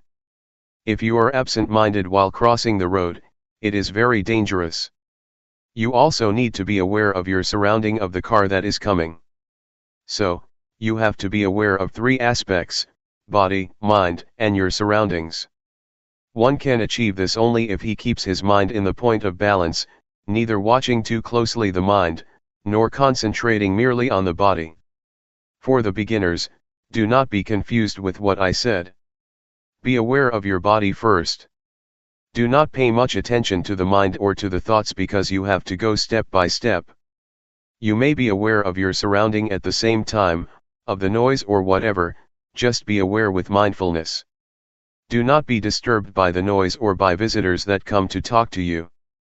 Just see them as they really are, accept them as that's the way it is. That's all. This is what Luangpor Teean instructed Luangpor Teean 30 years ago. Because Luangpor Teean, at that time, was very good at concentrating his mind on the breath only, and would cut himself off from his surroundings or any kind of thoughts, because he watched closely only the mind. Once, when he was practicing in a closed room with closed windows and a closed door, Luangpor Teean came to interview him. Luangpor Teean did not go into the room but, standing outside the hut, asked, "What are you doing?" Luangpor Teean said, "I am practicing meditation." So Luangpor Teean asked, "Can you see me?" Luangpor Teean replied, "No, I cannot see you." Luangpor Teean then asked, "What does it take for you to see me?" Luangpor Teean replied, "I have to open the door first." So Luangpor Teean asked him to open the door. At once, he opened the door. Standing at the threshold, Luangpor Teean asked, "Now, do you see me?" Luangpor Teean replied, "Yes, now I see you." "Can you see inside the room?" Luangpor Teean replied, "Yes, I can see inside." "So, now you see both outside and inside, do you not?" Luangpor Teean said, "Yes, I can see both." Luangpor Teean said, "You should practice like this, do not focus your mind only on the inside. In other words, do not turn inward, but be aware of both the outward and the inward, that is the point of balance." So, Luangpor Teean suggested Luangpor Teean not block his mind or turn his mind inwardly, but allow his mind to be aware of the outside and of the whole of himself. This is how this practice is different from many other methods. Many methods try to block your mind. You can achieve concentration very easily with those methods. Yet, once you get out of the practice, your mind can easily be disturbed by thoughts, because you have not trained yourself in how to deal with them. Since the thoughts have been blocked, you have had no chance to be aware of them and thus learn to let go of them. This is how it is different. I just explained the reason behind Luangpor's suggestions. Why not watch closely so that you can develop total awareness during your practice, and apply total awareness during your daily life. July 10, 1997. Reconciliation. There are two fundamentals of practice. The first is to practice with relaxation. The second is to take it seriously. These two fundamentals are very important for the practice. The point is how you can reconcile them. When I first practiced, I felt it very difficult. I felt confused when Luangpor Teean said, "Be at ease, but take it seriously." He always stressed these words. Literally, he said, in Thai, "Do it playfully, but seriously." To do it playfully means that you have to be at ease when you practice, and to be at ease at the present moment. To take it seriously means you have to continue your practice all day, all week, all month, and all year. This is what he meant. To take it seriously means you have to continue it, neither giving it up nor stopping it.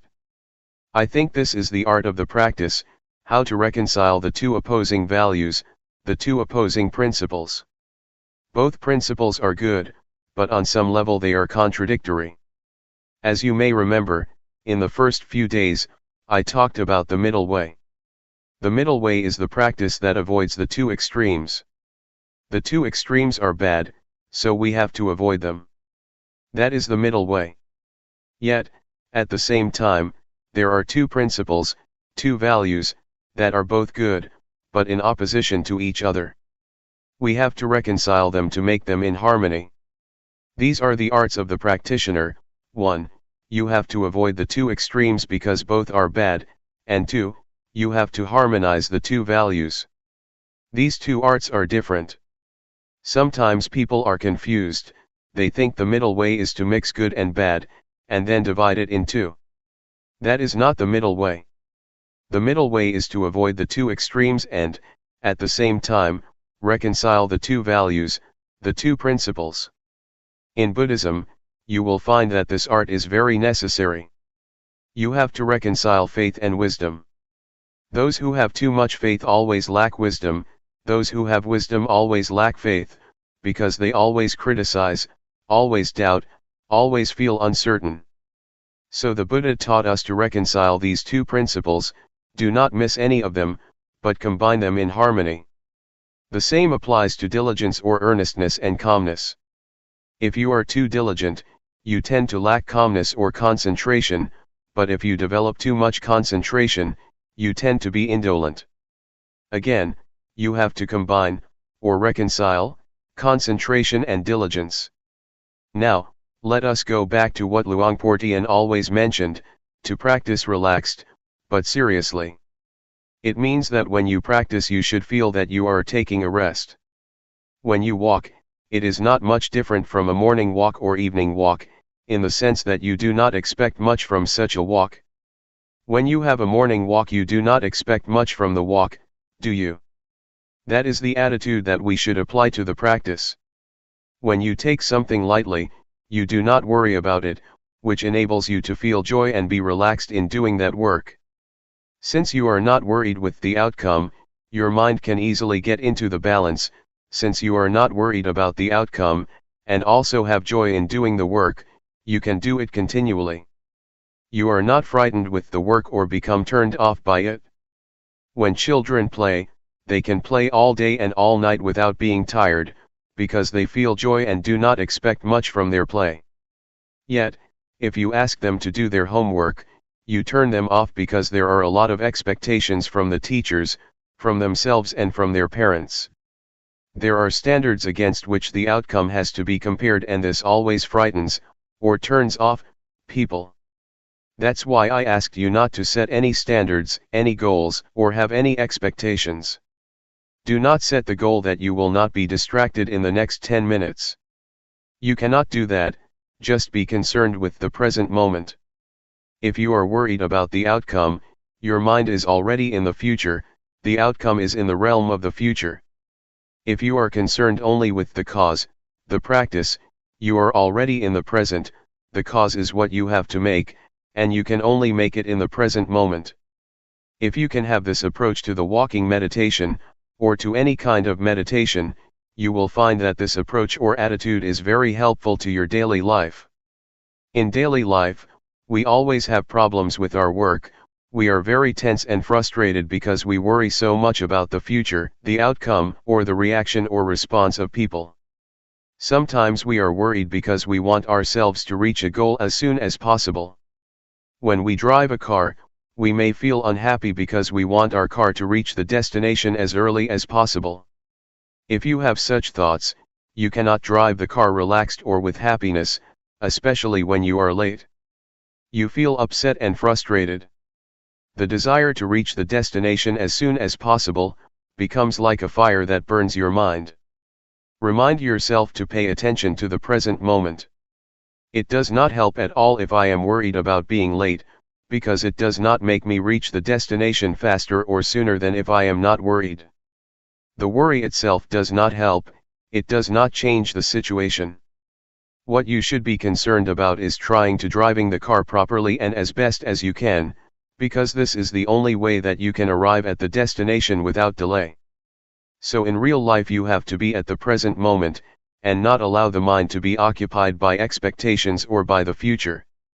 The attitude that causes suffering to a lot of people, especially people of today, is the expectation of getting the result or reaching the destination as soon as possible. When I write a book, if I think that it will take one more year or one more month to finish the job, I feel worried, because it's still a long time and I am tired already. Yet, if I bring my mind back to the work that I am doing at the moment, I feel less worried, and concentration takes place easily, because being at the present moment brings you calmness and concentration, and can enable you to continue your work without much problem. I think we have to learn how to do work without pushing or driving us at the same time. Just do whatever has to be done. If you do it continually, it is certain that work will produce results. My friend, a Zen monk, spoke about his master. Some of you may have heard of him, Shunryu Suzuki. Shunryu Suzuki is the author of Zen Mind, Beginner's Mind. He has a center in San Francisco. When he started the temple in San Francisco 30 years ago, he had to do everything with his own hands. One of his big jobs was to prepare the garden. A Zen garden is composed of rocks, a lot of big rocks. Shunryu Suzuki is not a big person. He is just like Luangpor, but thinner. All day, he had to carry the heavy rocks to his garden and arrange them. His young Western disciple wanted to help, but after a few hours, he was tired. "Oh, I can no longer do this." He asked Suzuki, his master, "How could you do this all day?" Suzuki said, "I take a rest all day." When he lifted the rock, he just lifted it without much expectation that he had to carry 20 or 30 rocks a day. He did not set a goal, but just lifted the rock without judgment or expectation. His mind was with the rock and with himself, not anywhere else. He felt relaxed, which is why he said that he rested all day and could continue. He was serious about his rock garden, but he did it relaxed. It's as Luangpor Teean said, practice playfully, but take it seriously. To be at ease, enables you to work longer than when you take it seriously. Sometimes you drive a slow car, and you can arrive the destination sooner than those who drive at a fast speed. The same is true when you walk up a mountain. Those who do not know how to climb a mountain start climbing fast, and end up reaching the top later than those who walk slower. The meditation master or the hill tribe people just walk slowly, relaxed all the time, relaxed every step, and they reach the top before those who are serious or walk hastily. The practice is the same. Just walk, as you walk, simply walk, and take a rest every step. You will find that you are not tired after you walk the whole day or the whole week, because you take a rest with every step. Please apply this to your daily life. Not only in the spiritual aspect. Take Suzuki as an example. Even in the material or physical world, you need to apply this art, the art of reconciling the two principles, relaxed but seriously. You will find that in the real world this is really important. Individualism and responsibility to the community are the two principles you have to reconcile. In this country, they stress only individualism, and you have a lot of crime, a lot of drug addiction, etc., because people have lost the sense of communal responsibility. Individualism and responsibility to the community are both important. Right and duty are two opposite values that you should reconcile. The pursuit of happiness and virtues are both values. You cannot discard either of them. If you pursue happiness while ignoring virtues, you create problems for other people. If you are attached too much to virtues, you have no happiness because you are always afraid that you will offend other people, and you make yourself tense. Freedom and order are another example. Freedom is good, but order is good too. Yet, if you stress freedom, no order can take place. If you are too much concerned with order or discipline, freedom might be affected. So you have to reconcile these opposing values. This can be done if you learn this art from the practice. I myself have learned a lot from the practice. Because this art is very crucial for the practice, if you cannot learn it, it will be very difficult to achieve the practice. Please take this practice as a way to train your mind to have a skillful approach to your life, not only to meditation but to your whole life, to your family, to your work, and also to society as a whole. This is what I would like to offer this morning. July 11, 1997. Dealing with expectations. Let me elaborate on expectations' relationship to the practice, just to clarify this morning's talk. When I said that we should not have expectations during the practice, I did not mean that we should suppress or try to stop our expectation. This cannot be done because we come here with expectation, and expectation is inherent in our practice. I just want to say that despite our expectations, we should not allow them to bother us during our practice, let ourselves be preoccupied with them, or let them drive our practice. Just realize that, okay, the expectations are there, but there is no more than that. It should be noted that the progress of spiritual practice is most developed when expectations are at their lowest, or we have none at all. For example, after Buddha's death, Ananda tried hard to develop his practice to the level of Arahant, the last level of enlightenment. He had only one day left to finish his practice, before the first council was going to start. This was crucial because he was supposed to attend the council, but only the Arahant could attend. There were already 499 Arahants. The council was waiting for him, but he had to meet the requirement of being an Arahant. He had not yet achieved it, and there were only about 20 hours left. So he tried a lot that whole day, but he still could not achieve the final stage of enlightenment. Finally, at night, he was tired and decided to take a rest by a tree. The moment he leaned against tree trunk, at the moment when he felt that he wanted to relax, enlightenment took place. At that moment, his expectation was very low, either because he felt hopeless or because he just wanted to relax. I think the experiences of other enlightened beings are just the same. They get enlightenment or receive intuitive insight, when their minds are relaxed and in harmony with the present moment. Some of Luangpor Teean's disciples got insight while they were harvesting the crops, obviously with mindfulness. This law of enlightenment, or law of intuitive insight, also applies to the world of scientists and the world of daily life. You may have heard of the story about Eureka and Archimedes. He tried to find the law of density and he could not find it, until the moment he got himself into the bathtub. At that moment, he felt relaxed. After working all day, he just wanted to take a good bath. The moment he submerged himself in the bathtub, he realized the law of displacement, which is crucial for the calculation of the density of objects.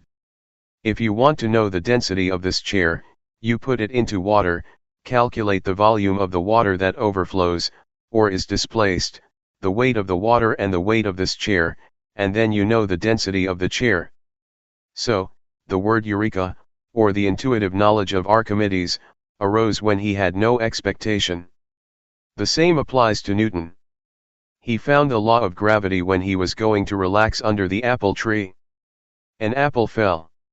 He realized the law of gravity. At that time, he had just put aside his research, so his expectations were very low at that moment. You see how intuitive knowledge works.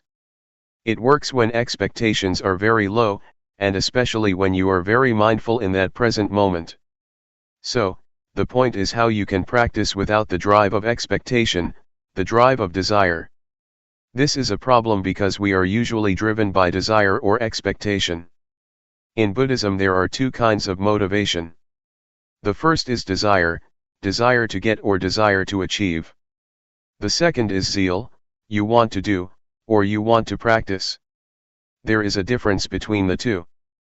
Desire is closely related to craving, and zeal is closely related to wisdom. With zeal, you realize that it is good, so you want to do it. Zeal is the desire to do, not the desire to get, not the desire to achieve but the desire to do. Buddhism does not say that you should not want. Yes, you should have wants. You should have the want to do, but not the desire to achieve or the desire to get. So, please learn to use zeal as the motivation for your practice. You see with your wisdom that meditation practice is good. It is not to satisfy your ego that you do it, but because it is good for yourself and for others. Then, you start practicing.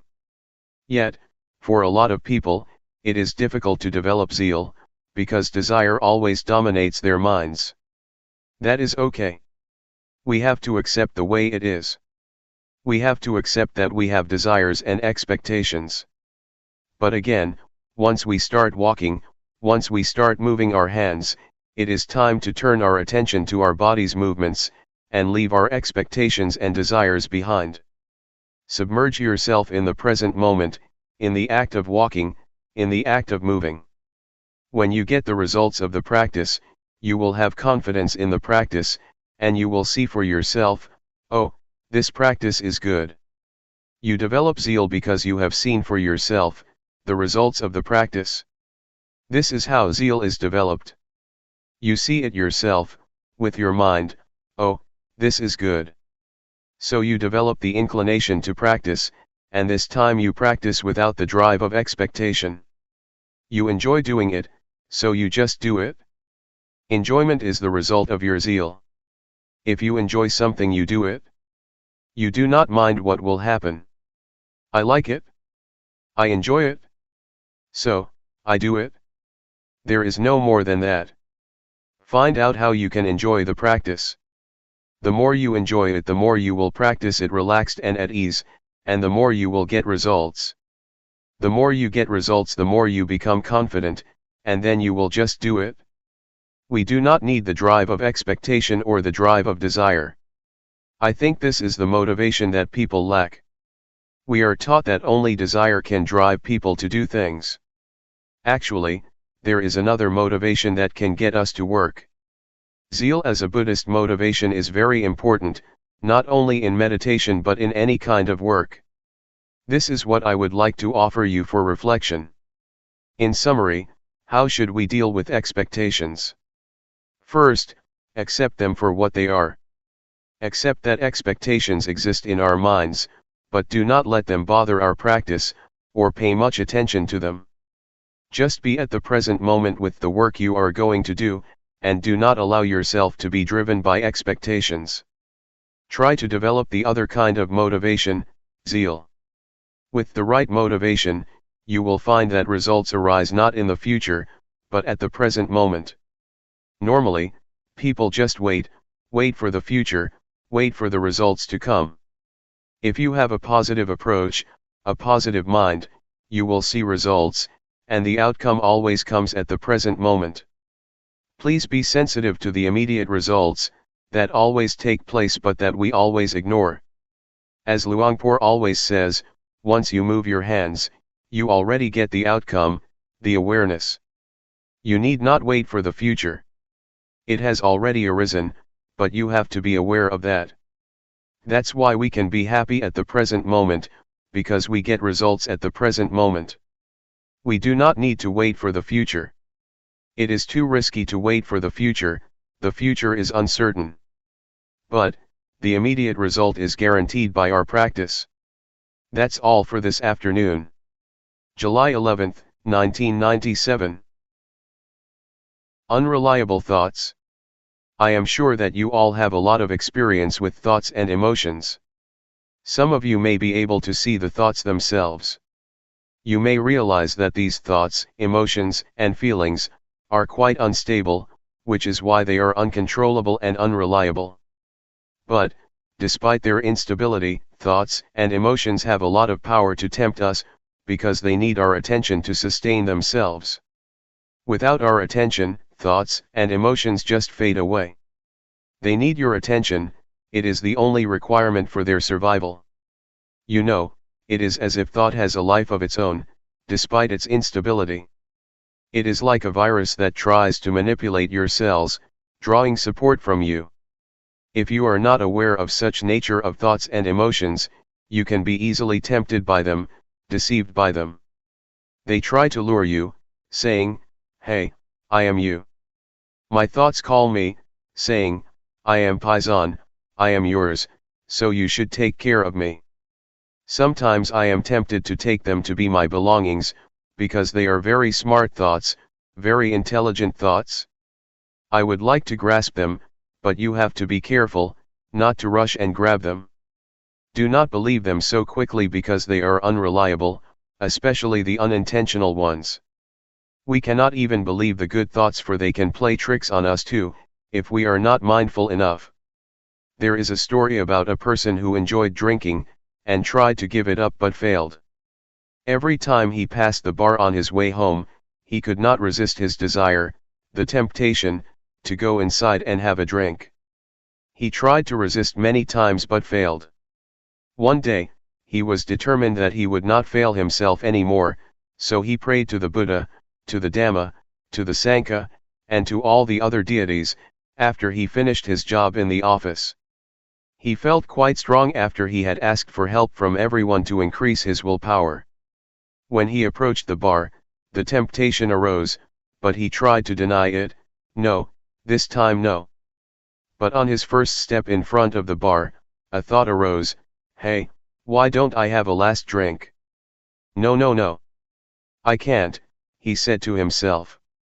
On the second step, "Hey, okay, not a full cup, only half a cup." "No," he said, and he proceeded. The bar was not very big, but those few moments seemed to last a very long time. Then, another thought came up, "Okay, 1/4. "Better not," said a voice in his mind. Suddenly, his friend in the bar called, "Hey, come come." Again, he refused. But then he thought, "Hey, it will break the friendship if I refuse his offer." But, he was still determined not to drink. Thoughts of every rationale you can imagine flashed through his mind. Nevertheless, he finally passed the store. "I've done it. I am the winner." He was suffused with a sense of victory.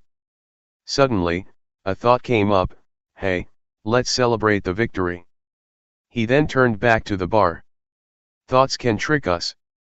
They are very rational, and can turn even victory into disaster. We should not believe them but try to see them, so we do not fall into their trap. So, mindfulness is very important even in daily life. Every year many old women would come to see Ajahn Chah, a big master in northeastern Thailand, and ask his permission for them to stay at the temple, because they had quarreled with their husbands. Everybody would say, "I will stay here for life. I will not go back to my house anymore. I am fed up with him. No more. I am disenchanted with the household life. Please allow me to stay and practice with you." A few days later, the husbands would come, visit them, and ask them to go home. The women who had been determined to stay in the temple for life, would change their minds after a small chat and decide to go home. Even strong, powerful, and quite determined thoughts can disappear, or wear out, after a few days passed. You may have noticed that you have a lot of good thoughts or ideas during the practice. "I want to do this, I want to do that, after I go home I will do this, I will do that." But if you do not jump into that thought or idea, and just see it and ignore it, after a few hours or a few days, you will find that that thought becomes weak and is not as interesting anymore. When you have a beautiful or great idea, you need to remind yourself, "It is not sure." This is the third mantra I will give you. Do you remember the first two mantras? Never mind and, that's the way it is. Now, the third one, it is not sure, or is that so? If you reach some conclusion about someone, like, this guy is very bad, this guy is unfaithful to me, this guy is deceiving me, or this guy is very good, he is very generous, you should say the mantra to yourself, is that so, or that is not sure. If it is a real thought, a real judgment and the right conclusion, it will last. Otherwise, it will waver and weaken. So try to see thoughts as they really are, unstable, uncontrollable, and unreliable. Unless they are born out of wisdom or mindfulness, they are completely unreliable. This is just the first step of insight into the nature of thoughts. During the practice, you may reach this understanding, and later you will see the deeper characteristics of thoughts and emotions. Luangpor repeats many times, they are impermanent. They are unsatisfactory. They are not self. Even happiness, pleasant feelings, or the bliss from meditation, are ultimately unsatisfactory. After you have been absorbed by joy for a while, you will feel that it is not enough. You want more. If you attain the first absorption, in the first few days, you feel very happy. Later, you find that you want more. You want the second absorption. You want more and more, because your level of happiness has increased. You need more happiness to satisfy your new higher standards and expectations. It will never end. But if you are mindful enough, and do not fall into the trap of happiness or pleasant feelings, you will feel content. You will have contentment. You will know what self-contentment, modesty, and moderation mean. Moderation is possible only for those who have mindfulness. Otherwise, you just need more, and it will never end. This is about unsatisfactory. The last characteristic is selflessness or no self, which is very important. You may be able to understand this, when you see that the thoughts you have are not really yours. If you are mindful enough, you will see that this is not my thought, this is not my emotion. But without mindfulness, you tend to grasp it, taking it as your own. We are likely to take it to be me, to be mine. This is mine, this belongs to myself. This thought is my thought. If you disagree with my thought, you disagree with me. You take it personally. A lot of problems arise because of such disputes. When your friend disagrees with an idea which you take to be yours, to be yourself, you tend to be angry. Since you feel that he or she is questioning you. But, if you take this idea as just an idea presented by you without attachment to it, it does not matter at all if your friend disagrees with your idea. With your practice, you keep being aware of the thought, you see it come and go, arise and cease, occur and pass away. If you try to grasp or maintain beautiful feelings or pleasant emotions, they will resist your attempt. You will realize that they are uncontrollable and not yours. They cannot be yours. If you have this insight, you will understand why we cannot and should not believe our thoughts, because they just come and go, they have no self. This is what Luangpor tries to instruct you, but you do not need to rush or try to have such insight. If you repeatedly take notice of your thoughts, if you know them and are aware of them, the insight will come by itself. The nature or the characteristic of thoughts and emotions, or all mental states, will be apparent to you. That's why Luangpor says, the truth will reveal itself. Our job is to obtain or sustain awareness. So just stay aware and the process will lead you to the truth. That's all for this morning. July 12, 1997. Meditators for Friends. According to the Buddha, there are 4 very good friends who help each other and also are very helpful to us: mindfulness, sati, awareness, sampajanya, concentration, samadhi, and wisdom, panya. If you are skillful, you can use these 4 friends, or these 4 virtues, to handle a disturbed mind or distracted thoughts. You have already been introduced to mindfulness and awareness, and know how to deal with distracted thoughts, that is to be aware and mindful of these thoughts or emotions. Once these thoughts are recognized by our awareness, they just fade away. It is as if you come face to face with a burglar about to steal something from your house. You see him and he becomes frightened and disappears. Or, it is like a dog. Suppose we visit a friend's house, and his dog is barking and going to bite us. If we just call out the name of the dog, it will stop. This is how mindfulness and awareness work together, to keep you from being attacked or hurt by distracted thoughts. Yet, sometimes the burglar is very big and you are very small. You saw him face to face but he just knocked you down. So if the thoughts are very powerful and your mindfulness is still weak, it is not appropriate for your mindfulness to face such powerful thoughts. It is better for you to turn your back on these thoughts. Just ignore them. This will be helpful for beginners. That's why Luangpor suggests that in the beginning stage you just be aware of your body, and do not pay much attention to your thoughts. Ignore all thoughts, feelings, and emotions, and just pay attention to your body. In some situations, concentration may be necessary for us to handle powerful thoughts or emotions. Concentration, in this case, means fixing our mind on something that can turn our attention from distracted thoughts. Normally, object of concentration we prefer is that which is attractive to our mind. For example, if you get angry and want to get rid of the anger, you may find it easy to turn your mind or your attention from anger to music, toys, or whatever gives you pleasure. If you are attentive enough to the object that you have chosen to be attentive to, a few minutes or a few hours later, you will find that the anger has disappeared. Anger, like any emotion or thought, is like fire, it needs fuel. Normally, it is sustained because we ourselves keep adding fuel to the fire, so it keeps burning. If we turn our attention to something else, or do not put firewood into the fire will be extinguished because there is no wood to consume. Yet, in reality, we cannot depend on music or something external to us all the time, because anger can take place anytime, in the subway, or during a conversation.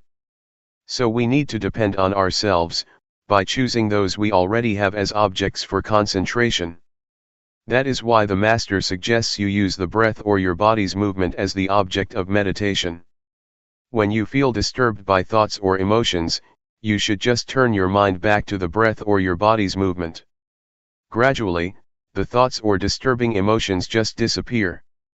In the beginning, the breath or your body's movement is not powerful enough to attract your mind. It is less attractive than music, sports, etc.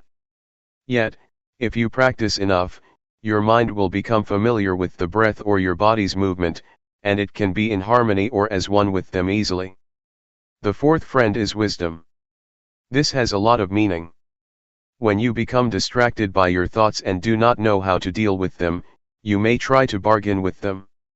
You may say to yourself, "Okay, I will talk with you later," or "I will think this thought later, but not now."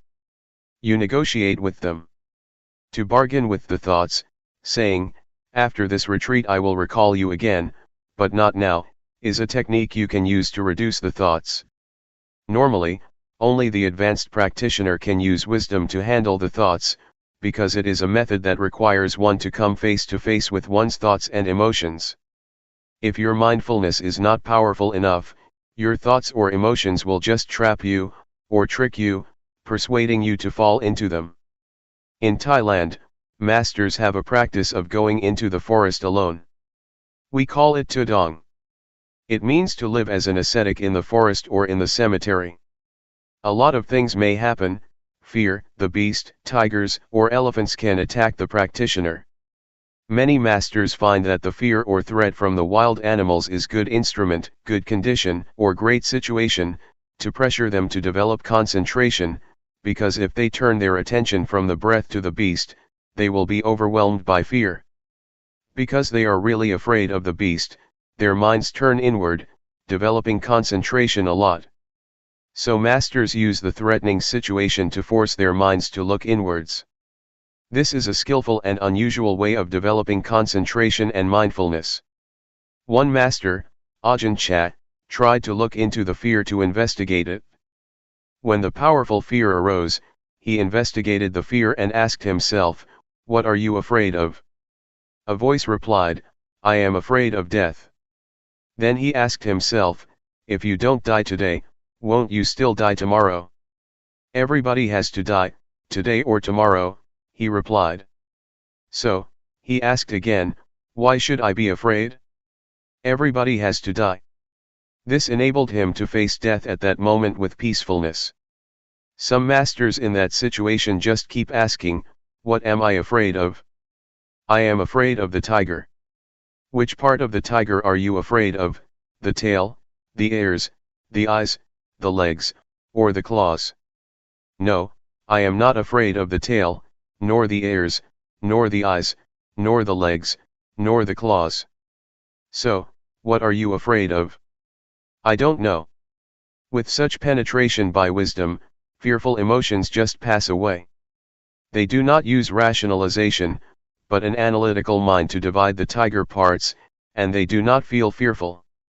But as Luangpor says, if you have insights into body and mind, into the nature of body and mind, into the temporary state of body and mind, such insights will enable you to go through all problems, distraction, and negative emotions very easily. With a flash of insight, you can go right through them, you have no need of questions and answers. If you understand that these mental states are impermanent, unsatisfactory, and not self, the thoughts are there but they are not me, they are not mine, you become detached from them and they lose the power to tempt you. This is how wisdom works to solve problems. This is just a summary of how to use the different means of dealing with the enemies of the mind. We are like warriors, we need to know many kinds of weapons to deal with our enemies. If you only know one weapon, it is not enough to handle different kinds of problems. In fact, a sense of humor can help you too. If you take any given thought too seriously, you will get into trouble, but if you make fun of it or have a sense of humor, you feel more lighthearted. You can laugh at it, as Luangpor always says, laugh at your thoughts and tell yourself not to be crazy with them. That is also helpful. For example, when you are disturbed by the noise of building construction, visualize the face of the man who is doing the job. Oh, what a poor man! We will have no hostility toward him, but rather pity him. Please learn how to use various techniques, or virtues, for your own benefit, for your own spiritual practice. Nevertheless, I am not much worried about the problems that we face, because when we have problems, we tend to be careful. It is when we are happy that we tend to be careless, and drop our guards like the alcoholic man in the story that I told you earlier. He was very careful when he walked past the bar, which is why a lot of temptations could not persuade him to drink. But when he passed the store, he became proud. Oh, I am the victor. I am the winner. At that moment, he became less careful, and the desire to drink tricked him, convincing him to go back to the bar. Please be careful when you achieve some level of spiritual success, when you have insight, or when you attain the well-developed mindfulness. At that moment, you have to be very careful. There is a story that in China, during a talk like this in a temple, there was an earthquake. All the disciples ran away, but the master stayed still in his place, showing no sign of fear. The next day, after the chanting and the Dhamma talk, there was question and answer session. One student asked, "What is mindfulness?" The master replied, "Mindfulness is the ability to be calm in time of danger. For example, did you see me? When there was an earthquake, I could stay still and drink water without showing any signs of fear. Did you see me tremble? No." One student answered, "You did not drink water. You drank soy sauce." So, please be very careful with pride and conceit. They are very dangerous. Conceit is the last obstacle that only the Arahant can get rid of. Be careful. July 12, 1997. Meditation in action. Meditation enables us to be with ourselves, to see ourselves speaks, sometimes silently, sometimes loudly, sometimes frustratedly, and sometimes happily. You can see how silent or how loud your mind is. We need time to converse with ourselves, to see ourselves, because most of the time our attention is turned to our surroundings, to television, to books, to work, or to our families. We do not have much time to be with ourselves, despite the fact that we should be our best friends. The practice of meditation is the way to make yourself your own best friend, as much as it can be. There is another kind of friend, a bad friend, the friend who seems to agree with us all the time, who spoils us without ever resisting or disagreeing with us. This is not a good friend. A good friend is a friend that keeps reminding you of the proper way of living, who keeps reminding you not to be lost in yourself. Mindfulness works like that. It keeps calling your mind not to be spoiled, not to indulge in your thoughts, be they good thoughts or bad thoughts. Those who have mindfulness will be aware of this. You can observe for yourself how long you have already spoiled your mind. You let it be distracted all the time, you never try to call it back to its proper place. You just follow it, and support it. When your mind gets angry, you follow the anger. When your mind is frustrated, you let it dwell on its frustration. You never recall your mind. Sometimes you may try, but you never have enough strength to call it back. Hey, come back. You are indulging in anger.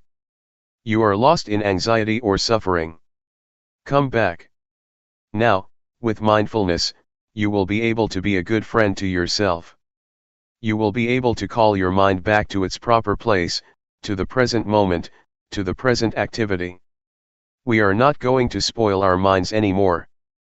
We will be able to turn our attention to the place where it can experience non-suffering, be beyond suffering. You may call it happiness, if you like. But if you have insight, you will know that happiness is also a kind of suffering. Suffering is like the head of the snake, happiness is like the tail of the snake. When you touch the tail of the snake, it does not bite you instantly, but later, the snake will turn around and bite you. That is why we should go beyond happiness and suffering, a state that can be achieved with mindfulness. Now, we are able to be our best friend, a noble friend, Galyanamitta. Galyanamitta means noble friend. It is like this with weeds too. Weeds are undesirable in some respects, but if you arrange them properly and skillfully, they can live peacefully with the flowers, and become part of a beautiful garden. Weeds are not useless all the time, in some situations they are very beneficial. They become herbs or decorative plants in the garden. Learn how to arrange the ugliness or the undesirable qualities in your life properly and skillfully, so they can be transformed from harmful to beneficial properties. Anger can be transformed, anxiety can be transformed, jealousy can be transformed, hatred can be transformed, but these transformations are not possible, if you do not know how to come to terms with them.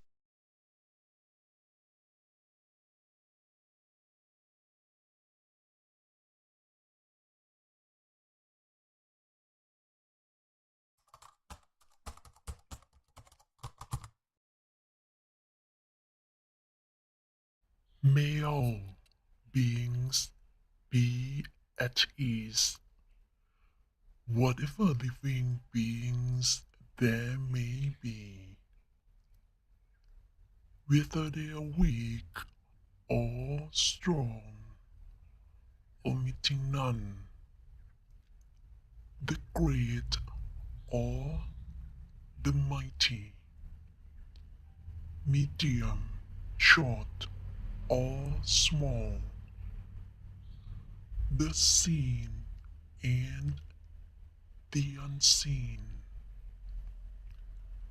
those living near and far away,